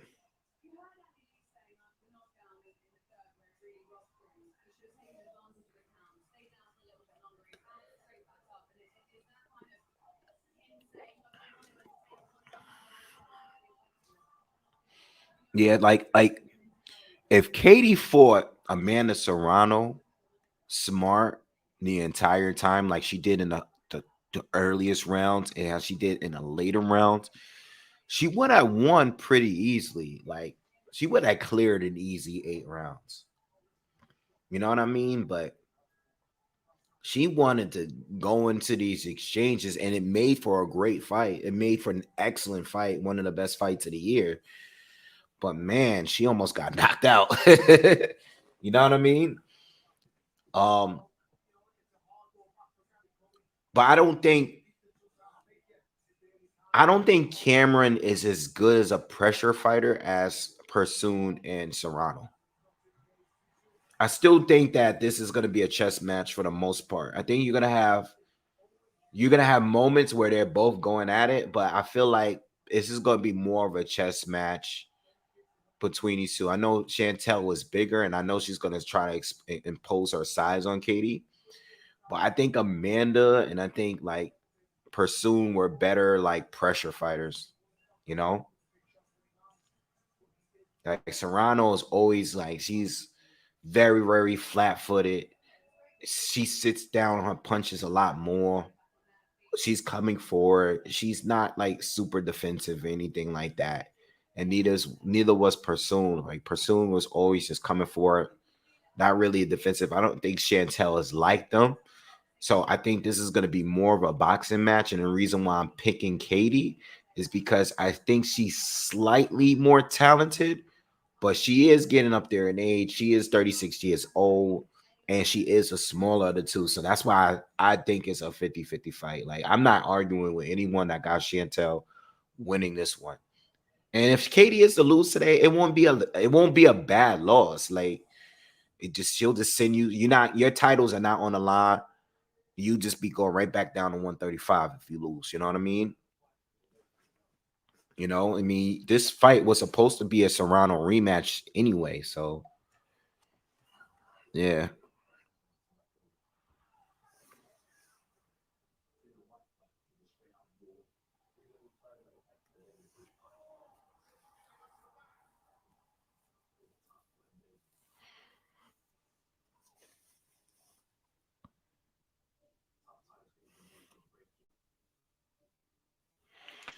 Hype to be says Katie and Serrano was close. Katie almost got knocked out in the later rounds. Yeah, it wasn't in the later rounds though. I think it was like in the middle round. I think it was like the fifth round or something like that. I think Katie brought it back in the later rounds, which gave her the win. Something about Joshua and White too just doesn't. I don't know, man. I just Dillian White hasn't looked like, and he hasn't looked good. It's not a bad fight, but Dillian White has not looked good in a while. Like it's been a minute since he's really like performed, and I think he's clearly past his prime. You know, what's up, Jimmy? The fight's starting now. We're waiting for the two to come out.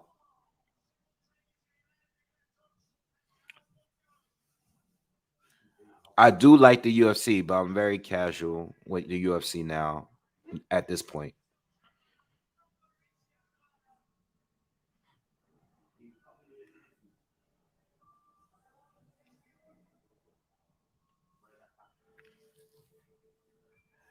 Yeah, I feel you. Katie did beat Cameron in the amateurs, but Cameron only had a few fights at that point. You know, she said it herself. She didn't even have 10 fights yet as an amateur before, so I'm not really judging off that. That was a long time ago. Cameron didn't have a lot. She only had a few fights as an amateur at that point. She ended up having over 60 fights. You lose to Katie Taylor on I don't know which fight it was, but you lose to Katie Taylor that early with 10 fights in the game. It's not really that like big of a deal. She's improved a lot since then. What's up, Maker? My prediction is Katie Taylor to win a decision. I think it's gonna be a close one, and I think it might even be controversial. I think there's gonna be people that disagrees with it, but I think Katie tonight wins on the cards or a draw. I put money on those two. That's why I put money. That's what I put my money on. Katie decision or a draw.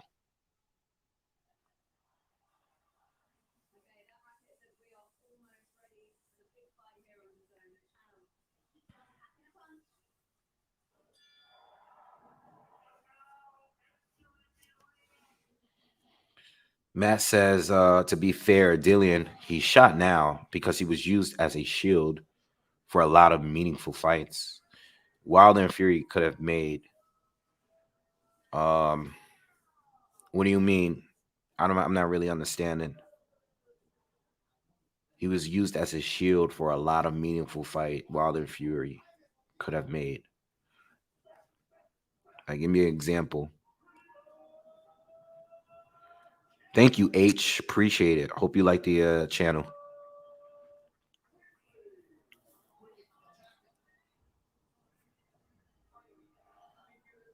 Did you guys see Conor McGregor the other day when he greeted Eddie Hearn and saw Tony Bellew and called him Tommy? I don't know if he called him. He either called him Tommy Fury or Tommy Bellew. Bellew. I don't think he knew his name, and he was like, "Oh, Tommy Bellew," and I thought it was so funny because Conor, man, I don't know.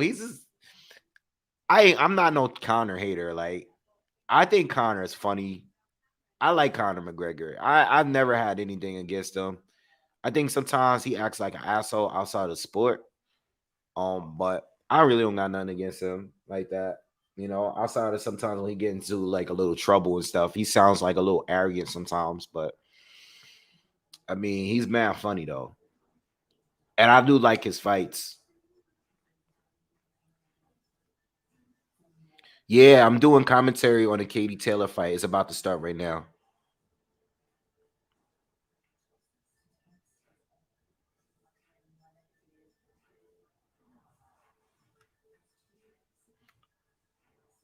Thank you, Jordan. Appreciate it. Says first time watching you, bro. Love what you're doing. Thank you. So yeah, we just waiting for the fight to start, man. They're gonna be announcing the two now.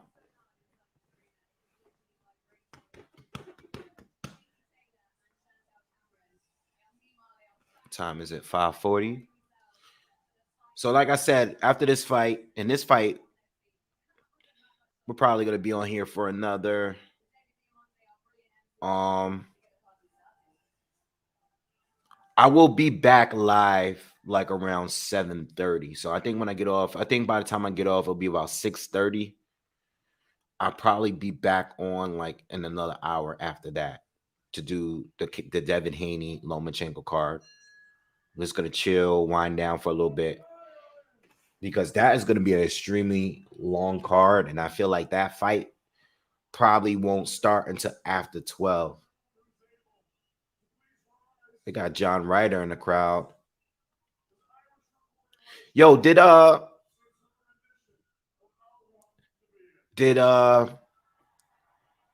Kell Brook and Connor Ben get into it today? It's like I seen someone post it, but I didn't click on it. I just saw like a post of Kell Brook. I don't know if they got into it in the arena tonight.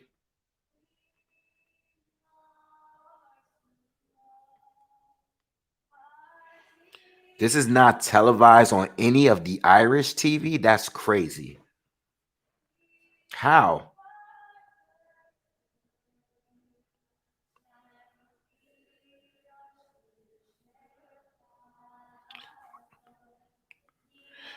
Wood versus Lara 2 prediction, man. I don't know, man. I've been thinking about that one, John. Um, Wood was winning the fight, bro. He almost won me my money. I put money on Wood to win to pull off an upset, man. And it only takes one punch. I'm gonna have to go with Lara in a rematch. I just I just feel like even though Lara was losing and he looked burnt out, I feel like he's gonna make some adjustments on a rematch. And I think he's gonna just pull it off again. I don't know.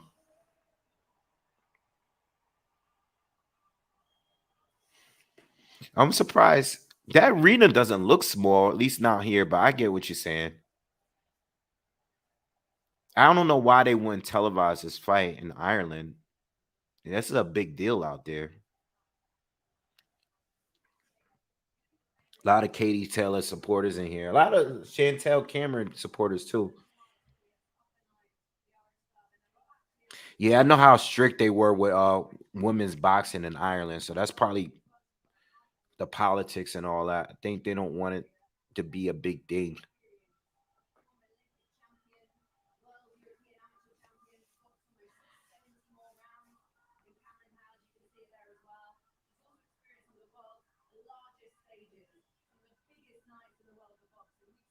It's funny at the weigh-in, it didn't look like Katie had or I'm sorry, Chantel had a huge size advantage when they were standing next to each other face to face, but tonight you probably see the size advantage once she puts on the extra weight.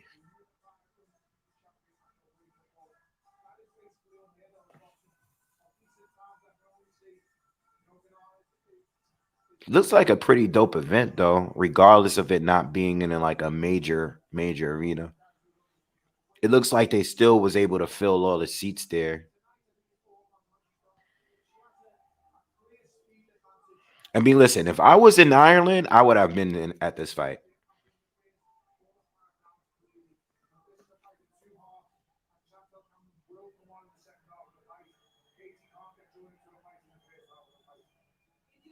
It's gonna be a close one.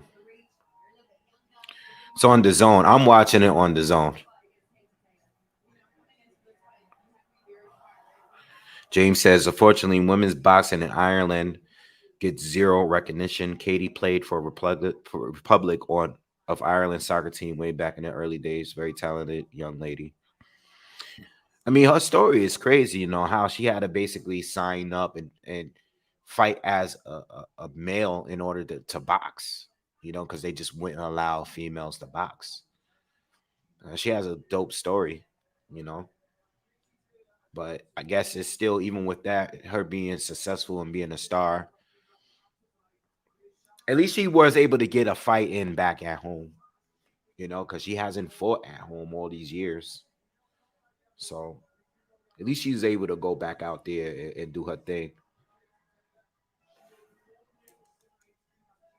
I don't know. I mean, I'm not there, obviously, but it looked like the arena is packed. Are you guys seeing the arena? It looked kind of. I don't think that arena is that small. You know, it might not be like how many. Where? How many people seats that arena fill? Let me see. They're in the metropolitan. Wait, no, that's not where they are. Where are they fighting at? The three arena.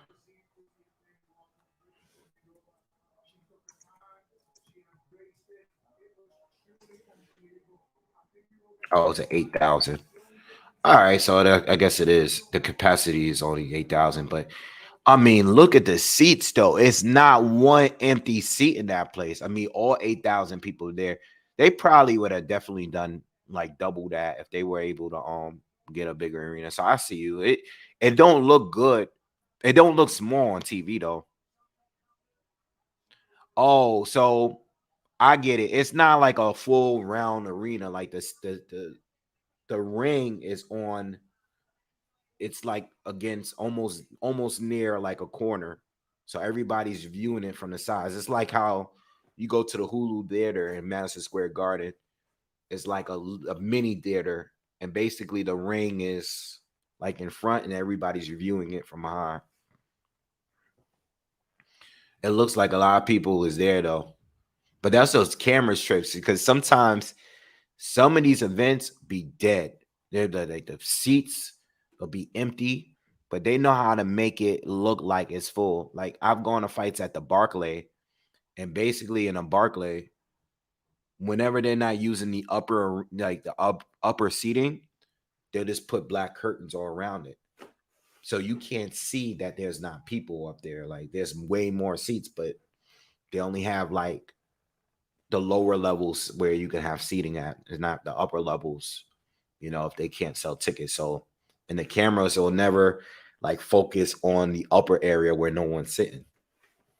You know what I mean?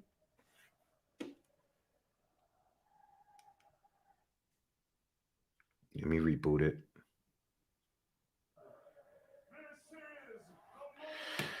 All right, it's starting now.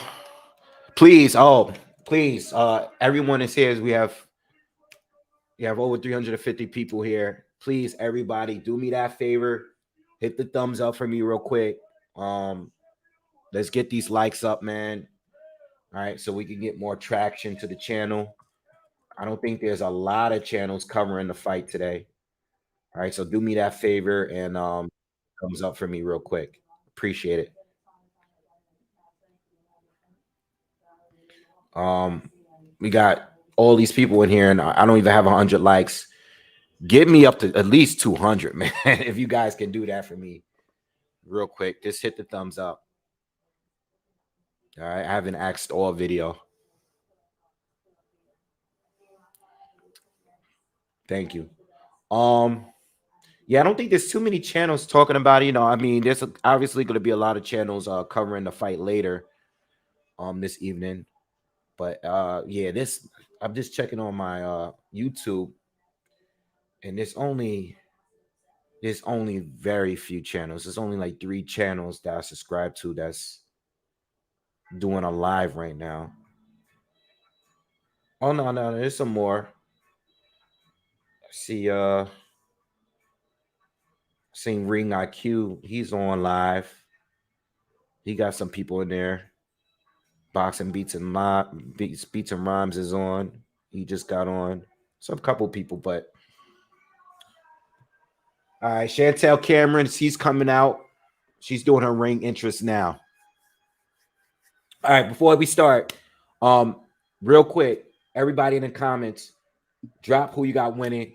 Do you have Katie Taylor winning? Do you have Chantelle Cameron? Let me know in the comments. Decision, knockout. Let me know who you guys got. Yeah, I see Show Business on too.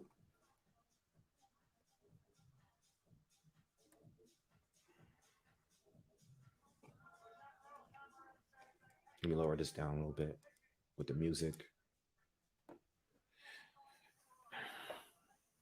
Angel, thank you. Aaron, thank you. Thank you. Thank you for all the new people. A lot of new people here today. Thank you. Kevin. Kev got what's up, Kev? Kev got Taylor decision. Jimmy got Katie. H got Taylor. Liverpool got Katie. Katie. A lot of Katies. Oh, a lot of Katie. A lot of Katies. Ian says Chantelle's gonna win by KO. Ralph got Chantelle as well. Pocket, thank you, bro. Appreciate the support. What up, Eric? I see you. A lot of mostly Katie in here. I mean, she's a slight favorite. So I see a few of you saying that Chantelle can't win on the cards. Do y'all believe that Chantelle can actually win a decision, being that this fight is Katie's homecoming in Ireland? I don't think she can win a decision. I don't even want to say that. She would have to dominate the win. I don't think she can do that. But that's why I put a little money on the draw, because I think if it is close, and I think if Chantelle barely edges, because I'm gonna score the fight fairly. I'm scoring it as I see it, not how who I got money on or anything like that. But let me get my pen. I don't know if she wins in Ireland too, because Katie's such a big star out there. But I'm basing it off the fact that I don't think, even if Chantelle wins, I think this is going to be a close fight. Either way it goes, And I don't see nobody getting knocked out neither. Like I don't see a KO, man. I just, I think if there is a KO, it would be Chantelle, being that she's bigger. I think she's a little bit more powerful, but I don't know. Katie has been beat up in fights. I was there when she fought Pursuing the first time. Like, I think if she really were to get hurt again or clipped like she did in the Serrano fight, I think she'll know how to survive. Like, I don't feel like I don't see a KO,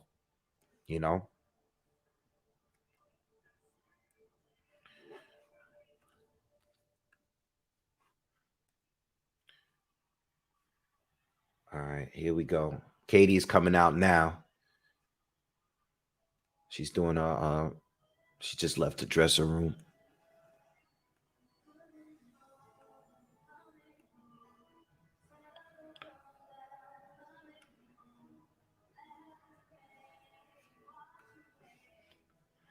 Yes, hit the thumbs up. Yeah, Aaron, I love the NBA. We was doing some basketball talk earlier. We're doing a little bit of basketball talk earlier.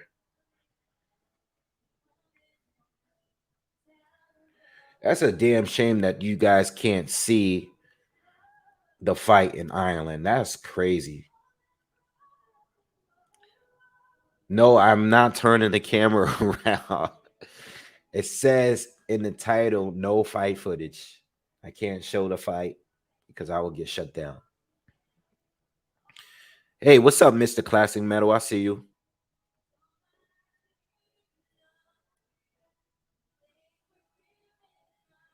Who's singing this song? Oh my God.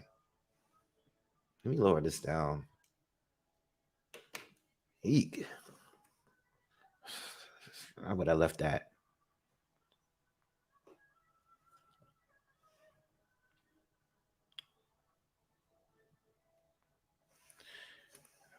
Kirsten said, I have to be your eyes.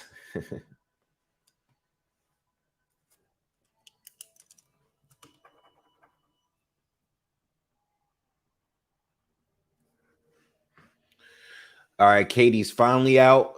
She's doing a ring walk now.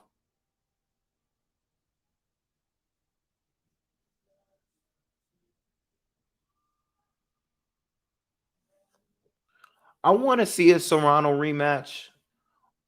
Just because the first fight was so great. So I do want to see it again. If Katie wins, I don't plan on her staying at 140, but I don't know.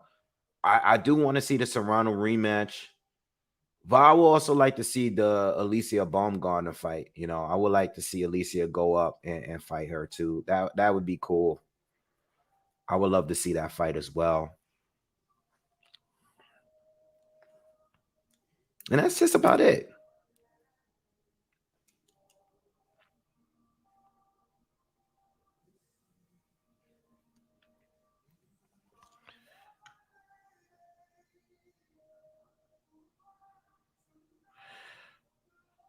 Tierna said, "You'd think the Irish government would pay so the whole of us over here could watch our champion box. They done it for her in Olympic fights.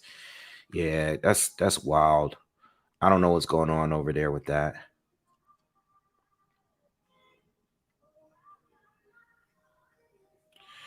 Paul K. What's up, Paul? We got the same name. He says, "Thanks for doing this. $60 pay-per-view here in Australia. Despite being a Dazn subscriber, can't get Radio 5 live here due to rights and issues." Yo, it's amazing when I hear how many people don't have access to these fights here. You know what I mean? I mean, sometimes we pay prices for fights that are free elsewhere, but at least for the most part, there's always a way, almost always a way to fight. You know, there's watch a fight here. Some app somewhere is available if you're willing to pay. Almost every fight. You know, there were certain fights sometimes like that would be kind of hard to watch. You know, like maybe some fights in like New Zealand or certain parts of Australia, certain parts. Japanese fights. I know I've had issues watching certain ones, but for the most part, ESPN has done. They have definitely stepped up and given us access to certain fights. You know, even sometimes they didn't have it scheduled on their app, but then it'll appear last minute. ESPN has done a good job. Obviously, the Zone. And then it's like apps like Fight TV and there's some other apps that have given us access to the fights, you know. But it's amazing, like a lot of people around the world don't have access to the fights, you know. Yeah, this is taking too long. This ring walk. She's just now getting in the ring. Let's go. Let's go.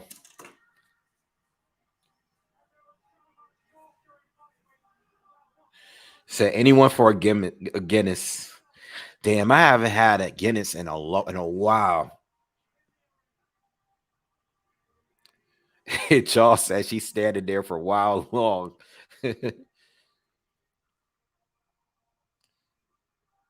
No problem, Aaron. Of course.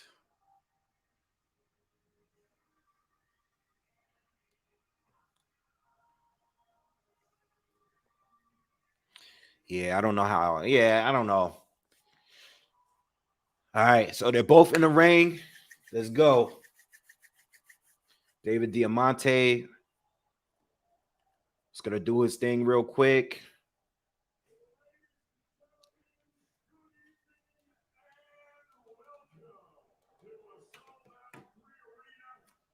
Sold out clearly.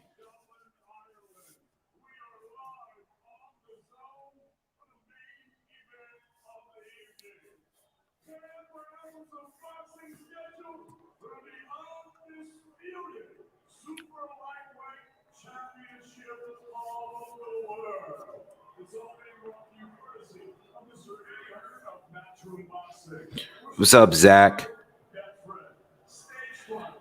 No, I won't be turning it up any more than what it is right now. I don't want to get a strike from you two. Sorry.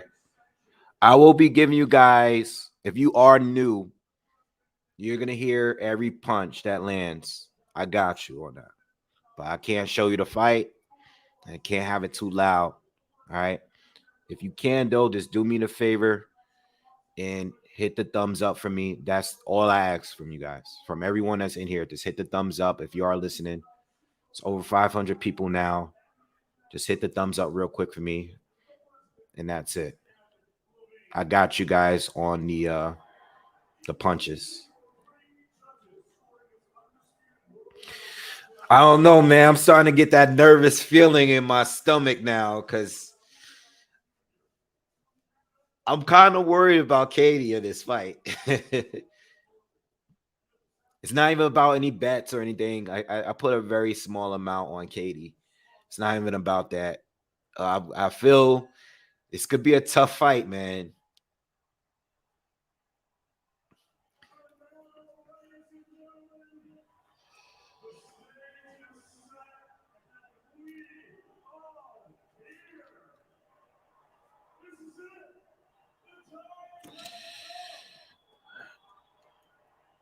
Wave, am I streaming? Am I streaming KSI and Tommy Fury? Are they fighting next? I mean, maybe. I kind of cared for the Tommy Fury Jake Paul fight, but I don't think I care for any of the other ones, to be honest. If I don't got nothing to do, I might. I really don't do too many of those kind of fights. I've done the Jake Paul ones though. I think I've done live like maybe 2 or 3 of those.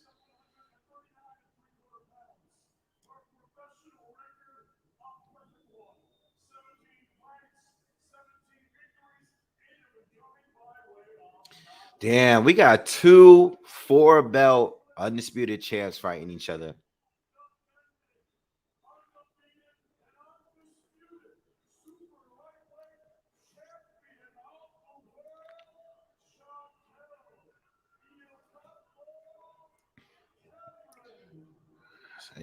They announced Chantelle Cameron first, even though she's this fight is for her titles. Katie's titles are not on the line for this fight, being that she's moving up to 140. She's not defending her titles here.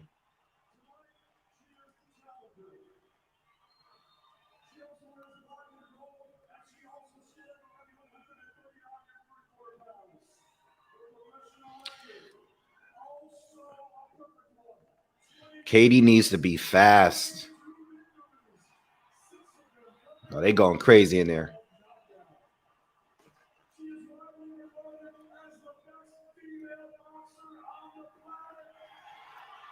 Yeah, this is live. This is live. We just sitting here waiting for the fight to begin.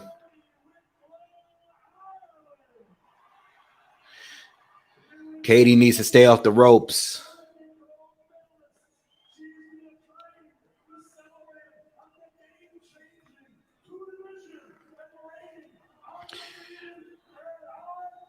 For once in your life, saying he's trying to subscribe to the zone and it's crashing. Yeah, that has happened to me. I know a lot of people it crashed for them if they ordered the pay-per-view for Ryan and Tank. I heard everybody, there was people leaving comments saying that it was crashing on them. All right, here we go. They doing a touching gloves. Size difference doesn't look that different right there. But we'll see. Here we go. Round 1, y'all. Let's go. Let's get it. Let's get it. Chantelle looks ready to go. She's already.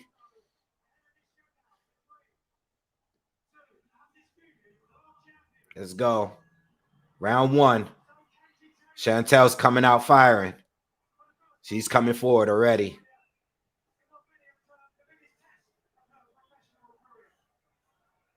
She's walking. She's putting pressure on Katie early. She lands a right hand to the body.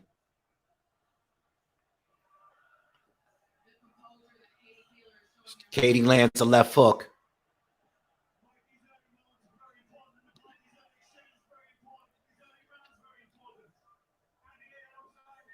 Chantelle's throwing a lot of jabs, walking forward, walking Katie down. Katie's doing a good job. Not stepping back, straight back, moving laterally, just trying to time and counter Chantelle. Chantelle lands a combination to the body, goes in an exchange with Katie, gets the better in that exchange. So far, good round for Chantelle. Katie lands a combination.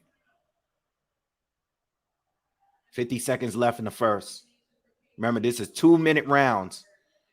Nice jab from Chantelle lands. Another jab from Chantelle lands.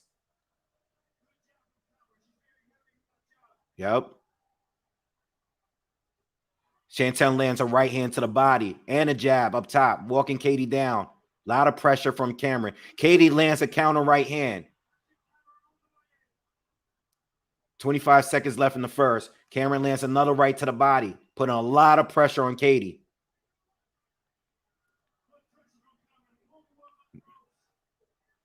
Katie lands a combination. 10 seconds left. Big hook from Cameron. Going to the exchange. Katie getting caught with too many hits in that Chantelle's having a phenomenal first round. Phenomenal round. Big round for Chantelle. Big round. Katie got caught in the exchanges trading with Chantelle and keeping her head dead center. So I gave Chantelle the first. Pretty clear, too.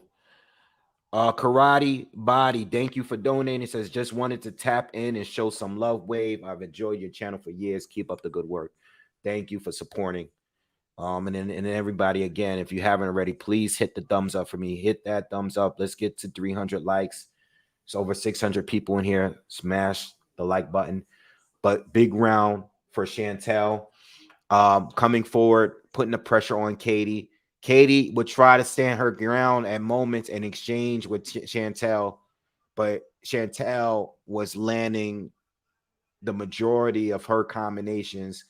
Katie have a couple of moments here, but she has to keep down. She's fighting a little bit out of a high guard this round, this time, Katie. Chantelle's going right back to coming forward on Katie again. Katie's moving laterally. She's done a good job not staying on the ropes for the most part, but still, she got caught in a few exchanges she had with Chantelle in the first round. Chantelle comes in. She's throwing combos, but Katie's slipping just about most of them. Katie turns her, was about to do an exchange, but the ref stops, separates the two. Chantelle comes forward, throws her left and right, not landing anything yet, but we haven't got anything from Katie neither. Katie lands a left hook that lands. Check left hook that lands. Chantelle lands a right. Chantelle lands another right. Katie lands a right to the body. Jab lands from Chantelle. Katie is getting swarmed. She's getting pressured again. Nice 1-2 for Katie. Best punch Katie landed so far with the right hand. Right down the pipe. Backs up Chantelle momentarily. Chantelle's coming back with the jab and the pressure. 45 seconds left in the second round. Another jab lands from Katie. Katie comes in, steps in and lands a right hand. Chantelle steps in, lands a right to the body. A lot of pressure from Chantelle, but not as effective as the first round here. Katie looks a little tired from the pressure Chantelle's been given, but she's having a good round. Nice hook from Katie. Chantelle lands 2 jabs. Another right hand from Katie lands.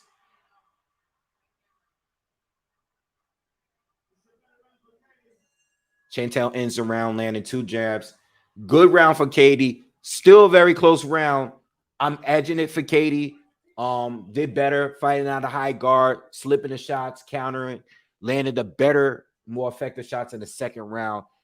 Slight to Katie, even though she was getting pushed back still. So I have it 1-1.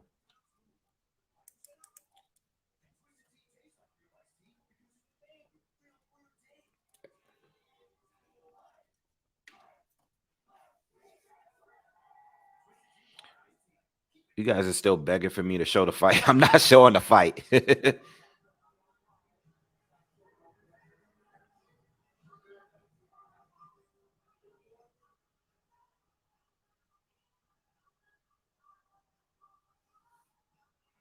What do you guys have it?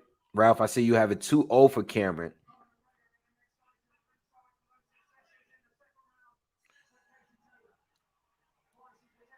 All right, round 3. Cameron's coming out, throwing combos to the body. Katie lands a left hook. Katie ties up. Cameron came out mauling her. Cameron got to keep that up.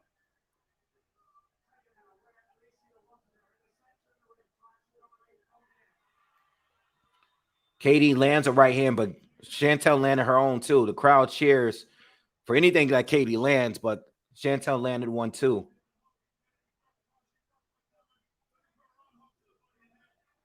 Katie's trying to keep the fight in the middle.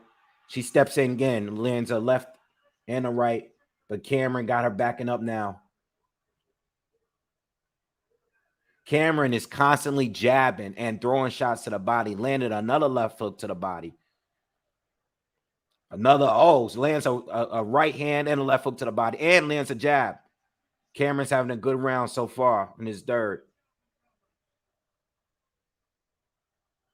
Right hand from Cameron. Katie's getting caught this round. Cameron is coming in, being very aggressive, being accurate too here. Katie throws a combo, but you can tell the pressure is getting to her as early as his third round. Oh, whoa, headbutt. It's all right. 18 seconds left in the third. Katie comes in with another combo, but Chantelle had her hands up, blocked those shots.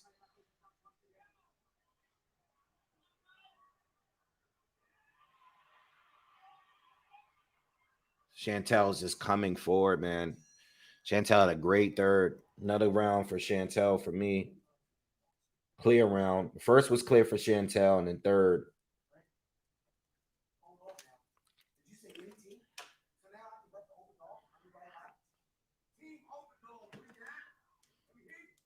Shout out to everyone that's in here, man.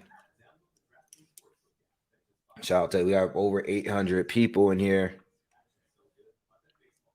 Hit the thumbs up, man. Let's get these likes up. No knockdowns. I have it 2-1 for Chantelle. I think that the second round was close. I think Chantelle landed more, but I thought Katie landed the better shots. But the first and the third were clear rounds for Chantelle, in my opinion. Clear rounds. Katie is going to have to do something and try to neutralize Chantelle and keep her from coming forward, because so far Chantelle is just walking through whatever Katie's throwing. And Katie should probably be better off fighting out of a high guard for now. Excuse me. Chantelle comes in, landing overhand right.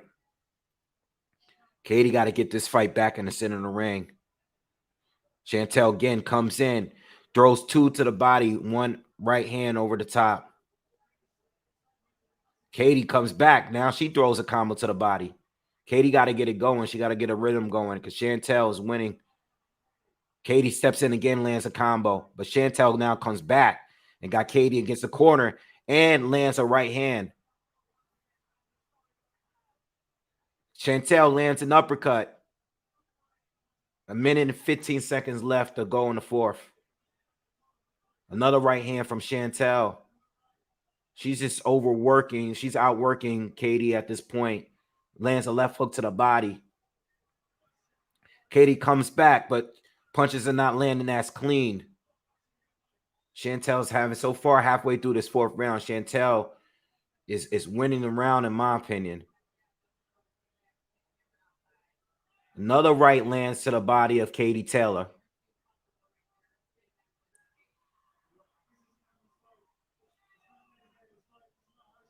Katie is 30 seconds left. She's not getting much. We're not getting much back from Katie. It's been all Chantelle this round. Katie looks tired. She looks tired, y'all. She looks tired. I don't like how she looks. Her hair is unraveled now. Breathing out of her mouth. Not much responses for her. Another clear round for Chantelle. I haven't gotten anything since the second round from Katie. Got it 3-1. I don't know, y'all. Some of you guys got a 4-0. The only real competitive round was the second round. I don't know, y'all. Starting to look like Katie's too small.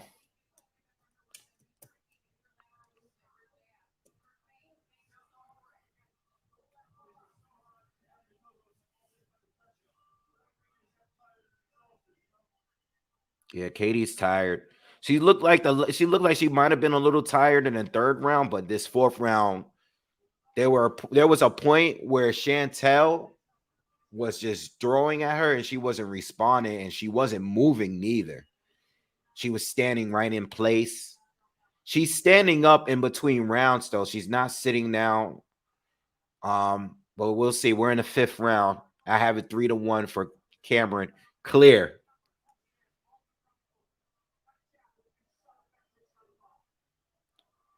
Chantelle lands a jab, continuing the pressure.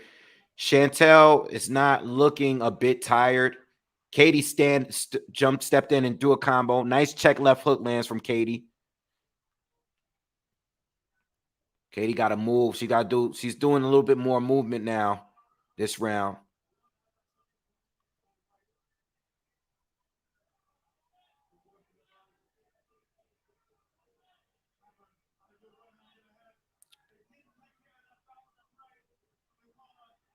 Katie lands a right to the body. Chantelle's coming forward. Katie's doing a good job defensively. Not enough offense from her, though. Chantelle back to the body. Got on against the ropes. Using her size against Katie. Katie still on the ropes. In a fight, the ref is letting them. Oh, she broke them up. Ref was letting them work on the inside for a little while. She's been breaking them pretty quickly so far, but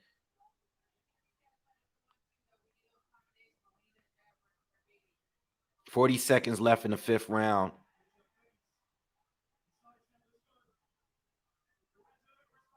Chantelle's still outworking her.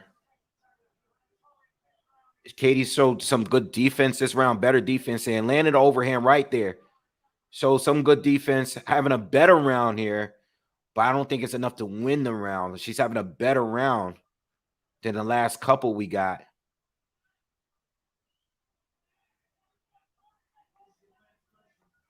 Chantelle's just too much. She's just outworking her. Oh, nice shot from Katie. Oh, and on the check left hook. Close round. Katie landed a couple big shots the last round. I don't know if it's a one to win the round, but I can see them giving Katie that round. I think I'm still going to lean with Chantelle. Close round, swing round. I think that's the fifth round, probably the closest round in this fight. Chantelle obviously outworking Katie every round, but Katie landed a lot more effective shots in that round than she has in the previous rounds. I don't know if it's going to be enough. It could be out there. I'm thinking the judges got probably Katie the second and the fifth. That's what I'm thinking. The second and fifth, Katie. The other three goes to Chantelle. But I gave one of the two rounds that were close to Katie and the other to Chantelle. All right, let's see where it go. Katie has to keep moving and keep countering. The check left hooks work for her. The flurries haven't really worked for her, but the overhand rights catching Chantelle as she's coming in and the check left hooks have worked for her. But as far as like the flurries and exchanges, hasn't worked. Alicia Baumgardner only gave Taylor the first round. She's given Chantelle all the other rounds. So she has it totally scored differently than me. She has it 4 rounds to 1, but different rounds than I do.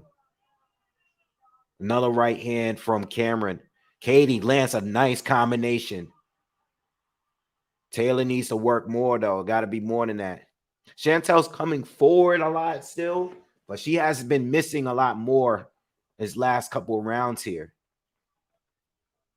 Nice uppercut on the inside there in the center of the ring, and the ref is letting them work on the inside. Some body shots from Cameron again. Katie lands a left hook, but Chantelle has landed like a good 5 or 6 body shots in the last 30 seconds. Katie lands a combination up top. And now they are brawling in the middle. But Chantelle she's looking like the bigger fighter. Katie comes back with another flurry, but Chantelle's doing a better work, in my opinion. Landing an uppercut, another right hand. She's clearly bigger. Katie again with a left hook to the body and a right hand up top. Best round as far as action so far. Katie is staying in the pocket with her and landing again. Nice flurry up top again. Oh, this is going to be a close round. This is going to be a hard round to score. You know what it is, man? You know what's hard? Because Chantelle is more consistent. She is. She is more consistent. But when Katie throws the flurry and lands, it's getting the crowd into it. They cheer. Not all of them are going through, but it's the fact that she's letting her hands go, which she wasn't in previous rounds. Those rounds like that, it's going to be hard to score. The 5th and the 6th round was very hard to score. I think Chantelle, I prefer what Chantelle is doing, but I can see that round going to Katie again.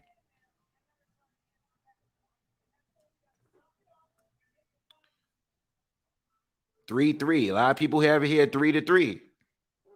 It could be a draw. It could be a draw. Those last 2 rounds were close. Katie is landing the combinations up top.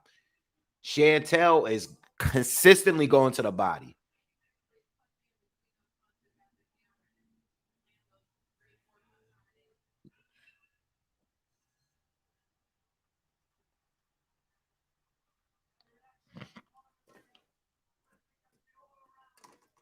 All right, we're in round 7.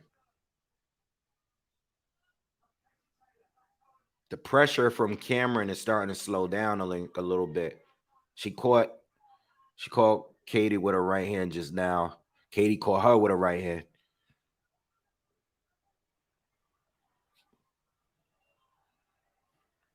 Cameron is not landing as clean as before, but she's still doing more work. Katie lands another flurry and another flurry after that, and she locks her up.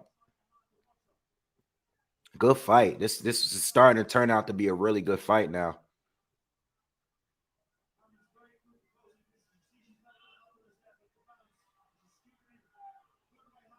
Right hand and a left from Cameron. Taylor lands a left hook in between Cameron's combo. 50 seconds left in the 7th round. Anybody's round still. Katie lands a big right hand to the body. Cameron comes back, push her against the ropes, and lands a left hook to the body.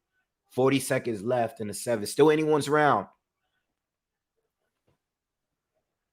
Cameron caught her with a left hook, caught her with a jab, walking her down.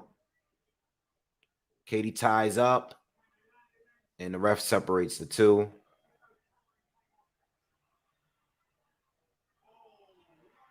Another combo from Katie. 20 seconds left.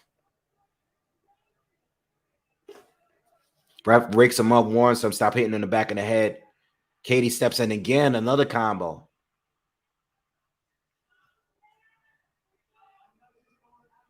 Oh, Katie hits her with a right. Cameron returns fire, but Katie caught her off balance. I gave that round to Katie.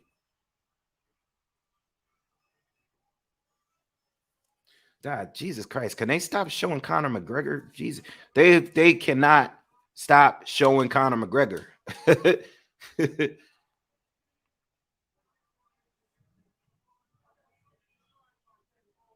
What do we got here in the comments? A lot of people got it 4-3 for Katie. See, I don't know. I thought the 4th and 5th round could go either way. Man, no, I'm sorry. The 5th and 6th. Even the 7th was close, but I gave that one to Katie.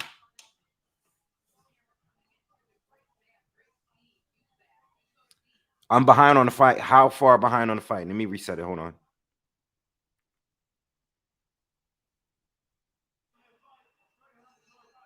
All right. All right, we're in round 8.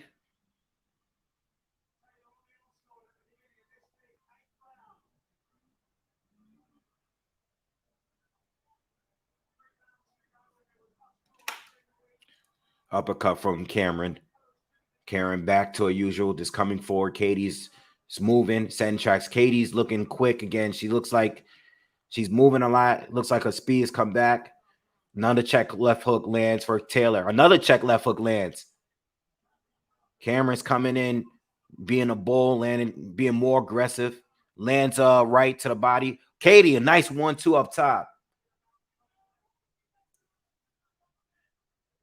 Katie lands another combination, and they tie up again.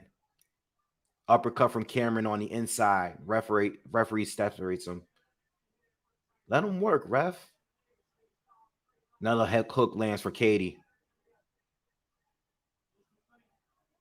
I think Chantelle is actually slowing down now with the pressure. She's coming forward, but now she's walking into shots, and she's not throwing the jab as much as she was doing. That was working for her. Another right hand for Katie. Now she's starting to just outbox Cameron clear. Cameron's coming forward. Another left hook lands and a right. Katie's just best round for Katie Taylor. So 30 seconds left in the eighth. And Katie is having a phenomenal round here. She looks like she's fired up now. And another exchange combination. And Cameron's getting hit with everything that Katie is throwing at her. Yeah.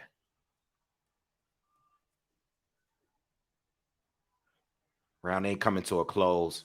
And Katie is best round for Katie. Oh, yeah. She landed another 2-piece. Most dominant Katie round so far. Most dominant. Most dominant round. Come on, man. Hit that like button. What are we doing with the like 300 likes and it's 1,300 of you people watching this, man? Let's go.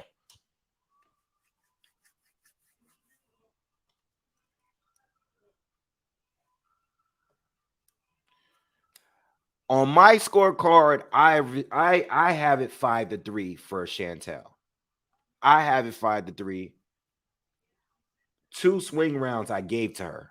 So the judges could have it the other way around from what I have it. It could be 5-3 the other way. You know. But I have it 5-3 for Chantelle. I gave Katie the last 2. All right, here we go. Round 9. 2 more rounds. Chantelle got to go back to sticking her jab out. The momentum has all been in her favor. Alicia Baumgardner has it 5-3 for Cameron too, but different rounds that I have. This is what I mean. This is what I mean, man. This is going to be one of those ones.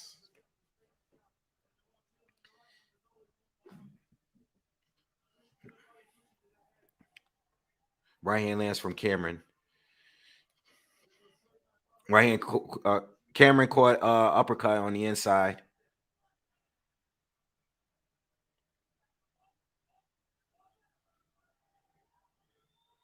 I think Katie's been working the counter so much. She's waiting for the counter, and Cameron is not throwing as much. But Cameron, so far, we haven't got much from Katie so far, and it's the first minute of this 9th round. Cameron's been outworking her a little bit this round so far. Katie steps in and lands another flurry. Cameron's going back to Katie's body. Another combination. Katie's on the ropes, and Cameron is just working the body relentlessly. Cameron is having a good round. 30 seconds left in the 9th round. Cameron lands an uppercut. Another uppercut. Monster uppercut. Katie comes back with a flurry. A couple of those shots were blocked. 20 seconds left in the 9th. Maker, thank you. Thank you for donating. Katie lands a flurry again.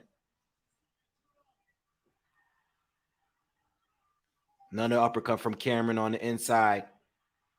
Katie throws another flurry, lands a hook. Good round. I gave that one for Chantelle. More consistent. Gamey action all around. I gave that round for Cameron. I don't know, man. Sounds like to me the judges got a difficult one on their hands.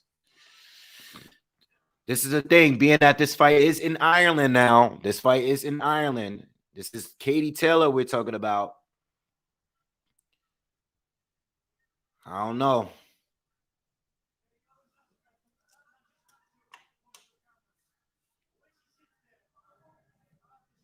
I don't know.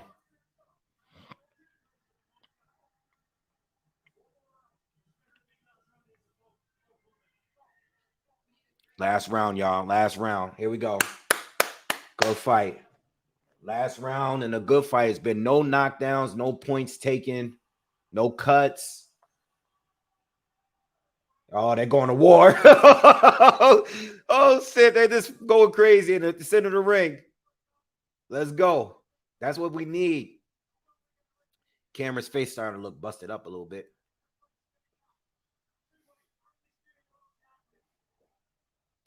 All right, let's see what happens from here. They both settled down a bit.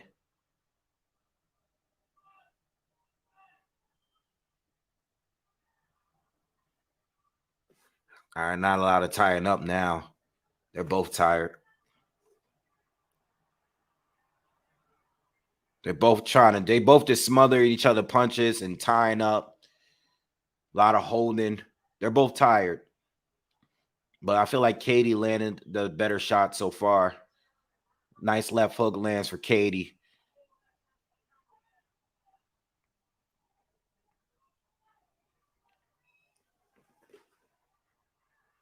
Katie and that's another flurry. Chantelle's throwing, but she's just not landing like before. Katie's landing the better shots this round. Oh, Cameron with the left hook. 45 seconds left to go. And they're just both just trading. But a lot of the punches are getting smothered. You know, they both look tired. Katie's getting better at the flurries, though. A lot of pity. They're not hurting Cameron, though. It's just like a lot of pity pack flurries are landing. But Katie is landing hers. You know, she's landing those right hands and those hooks. I feel like Cameron's not really landing hers.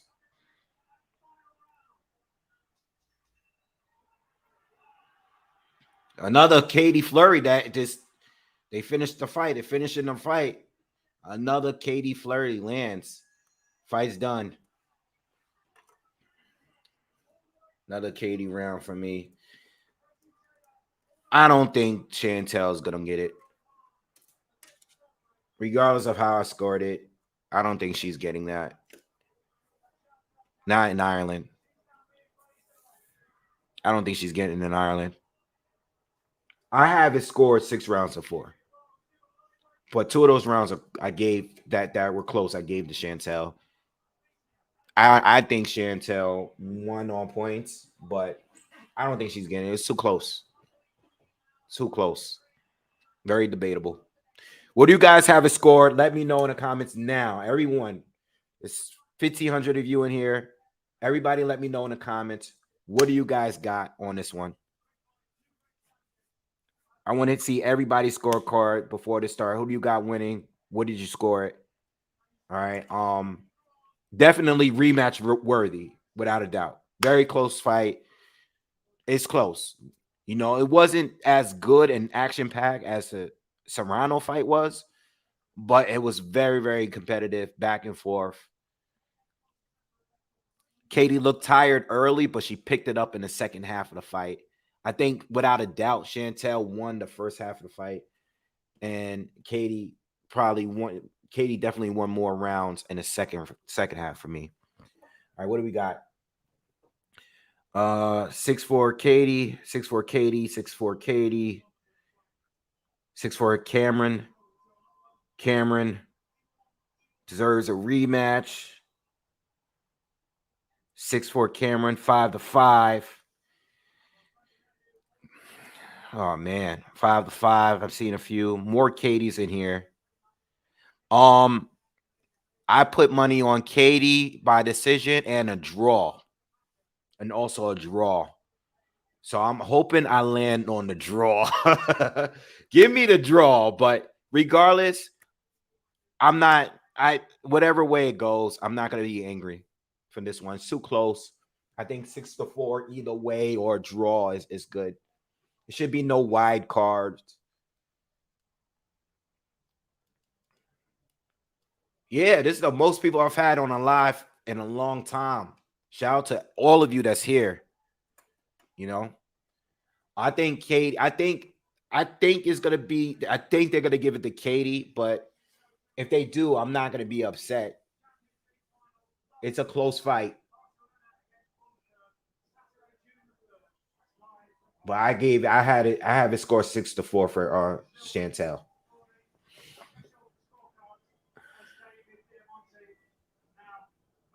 All right, we're just waiting for the scorecards to be read. I'll let you know as soon as they do it.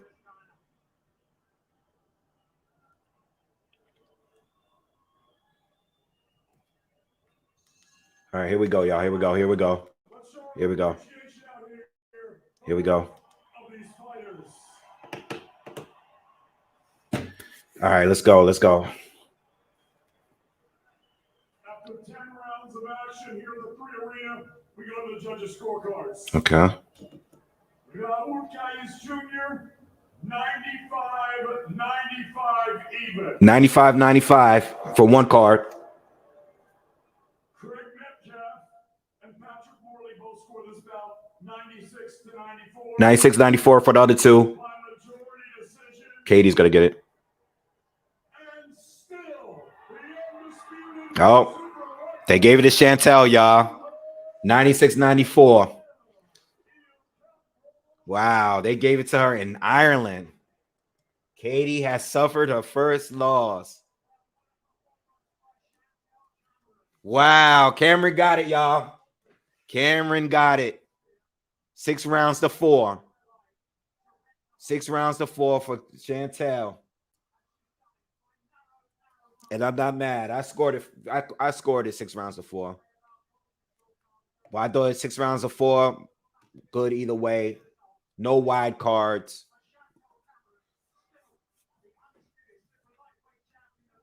Yeah, Katie lost, y'all. Katie Taylor has a loss. Well, they both were undefeated, and they're both undisputed champs. You know what I'm saying?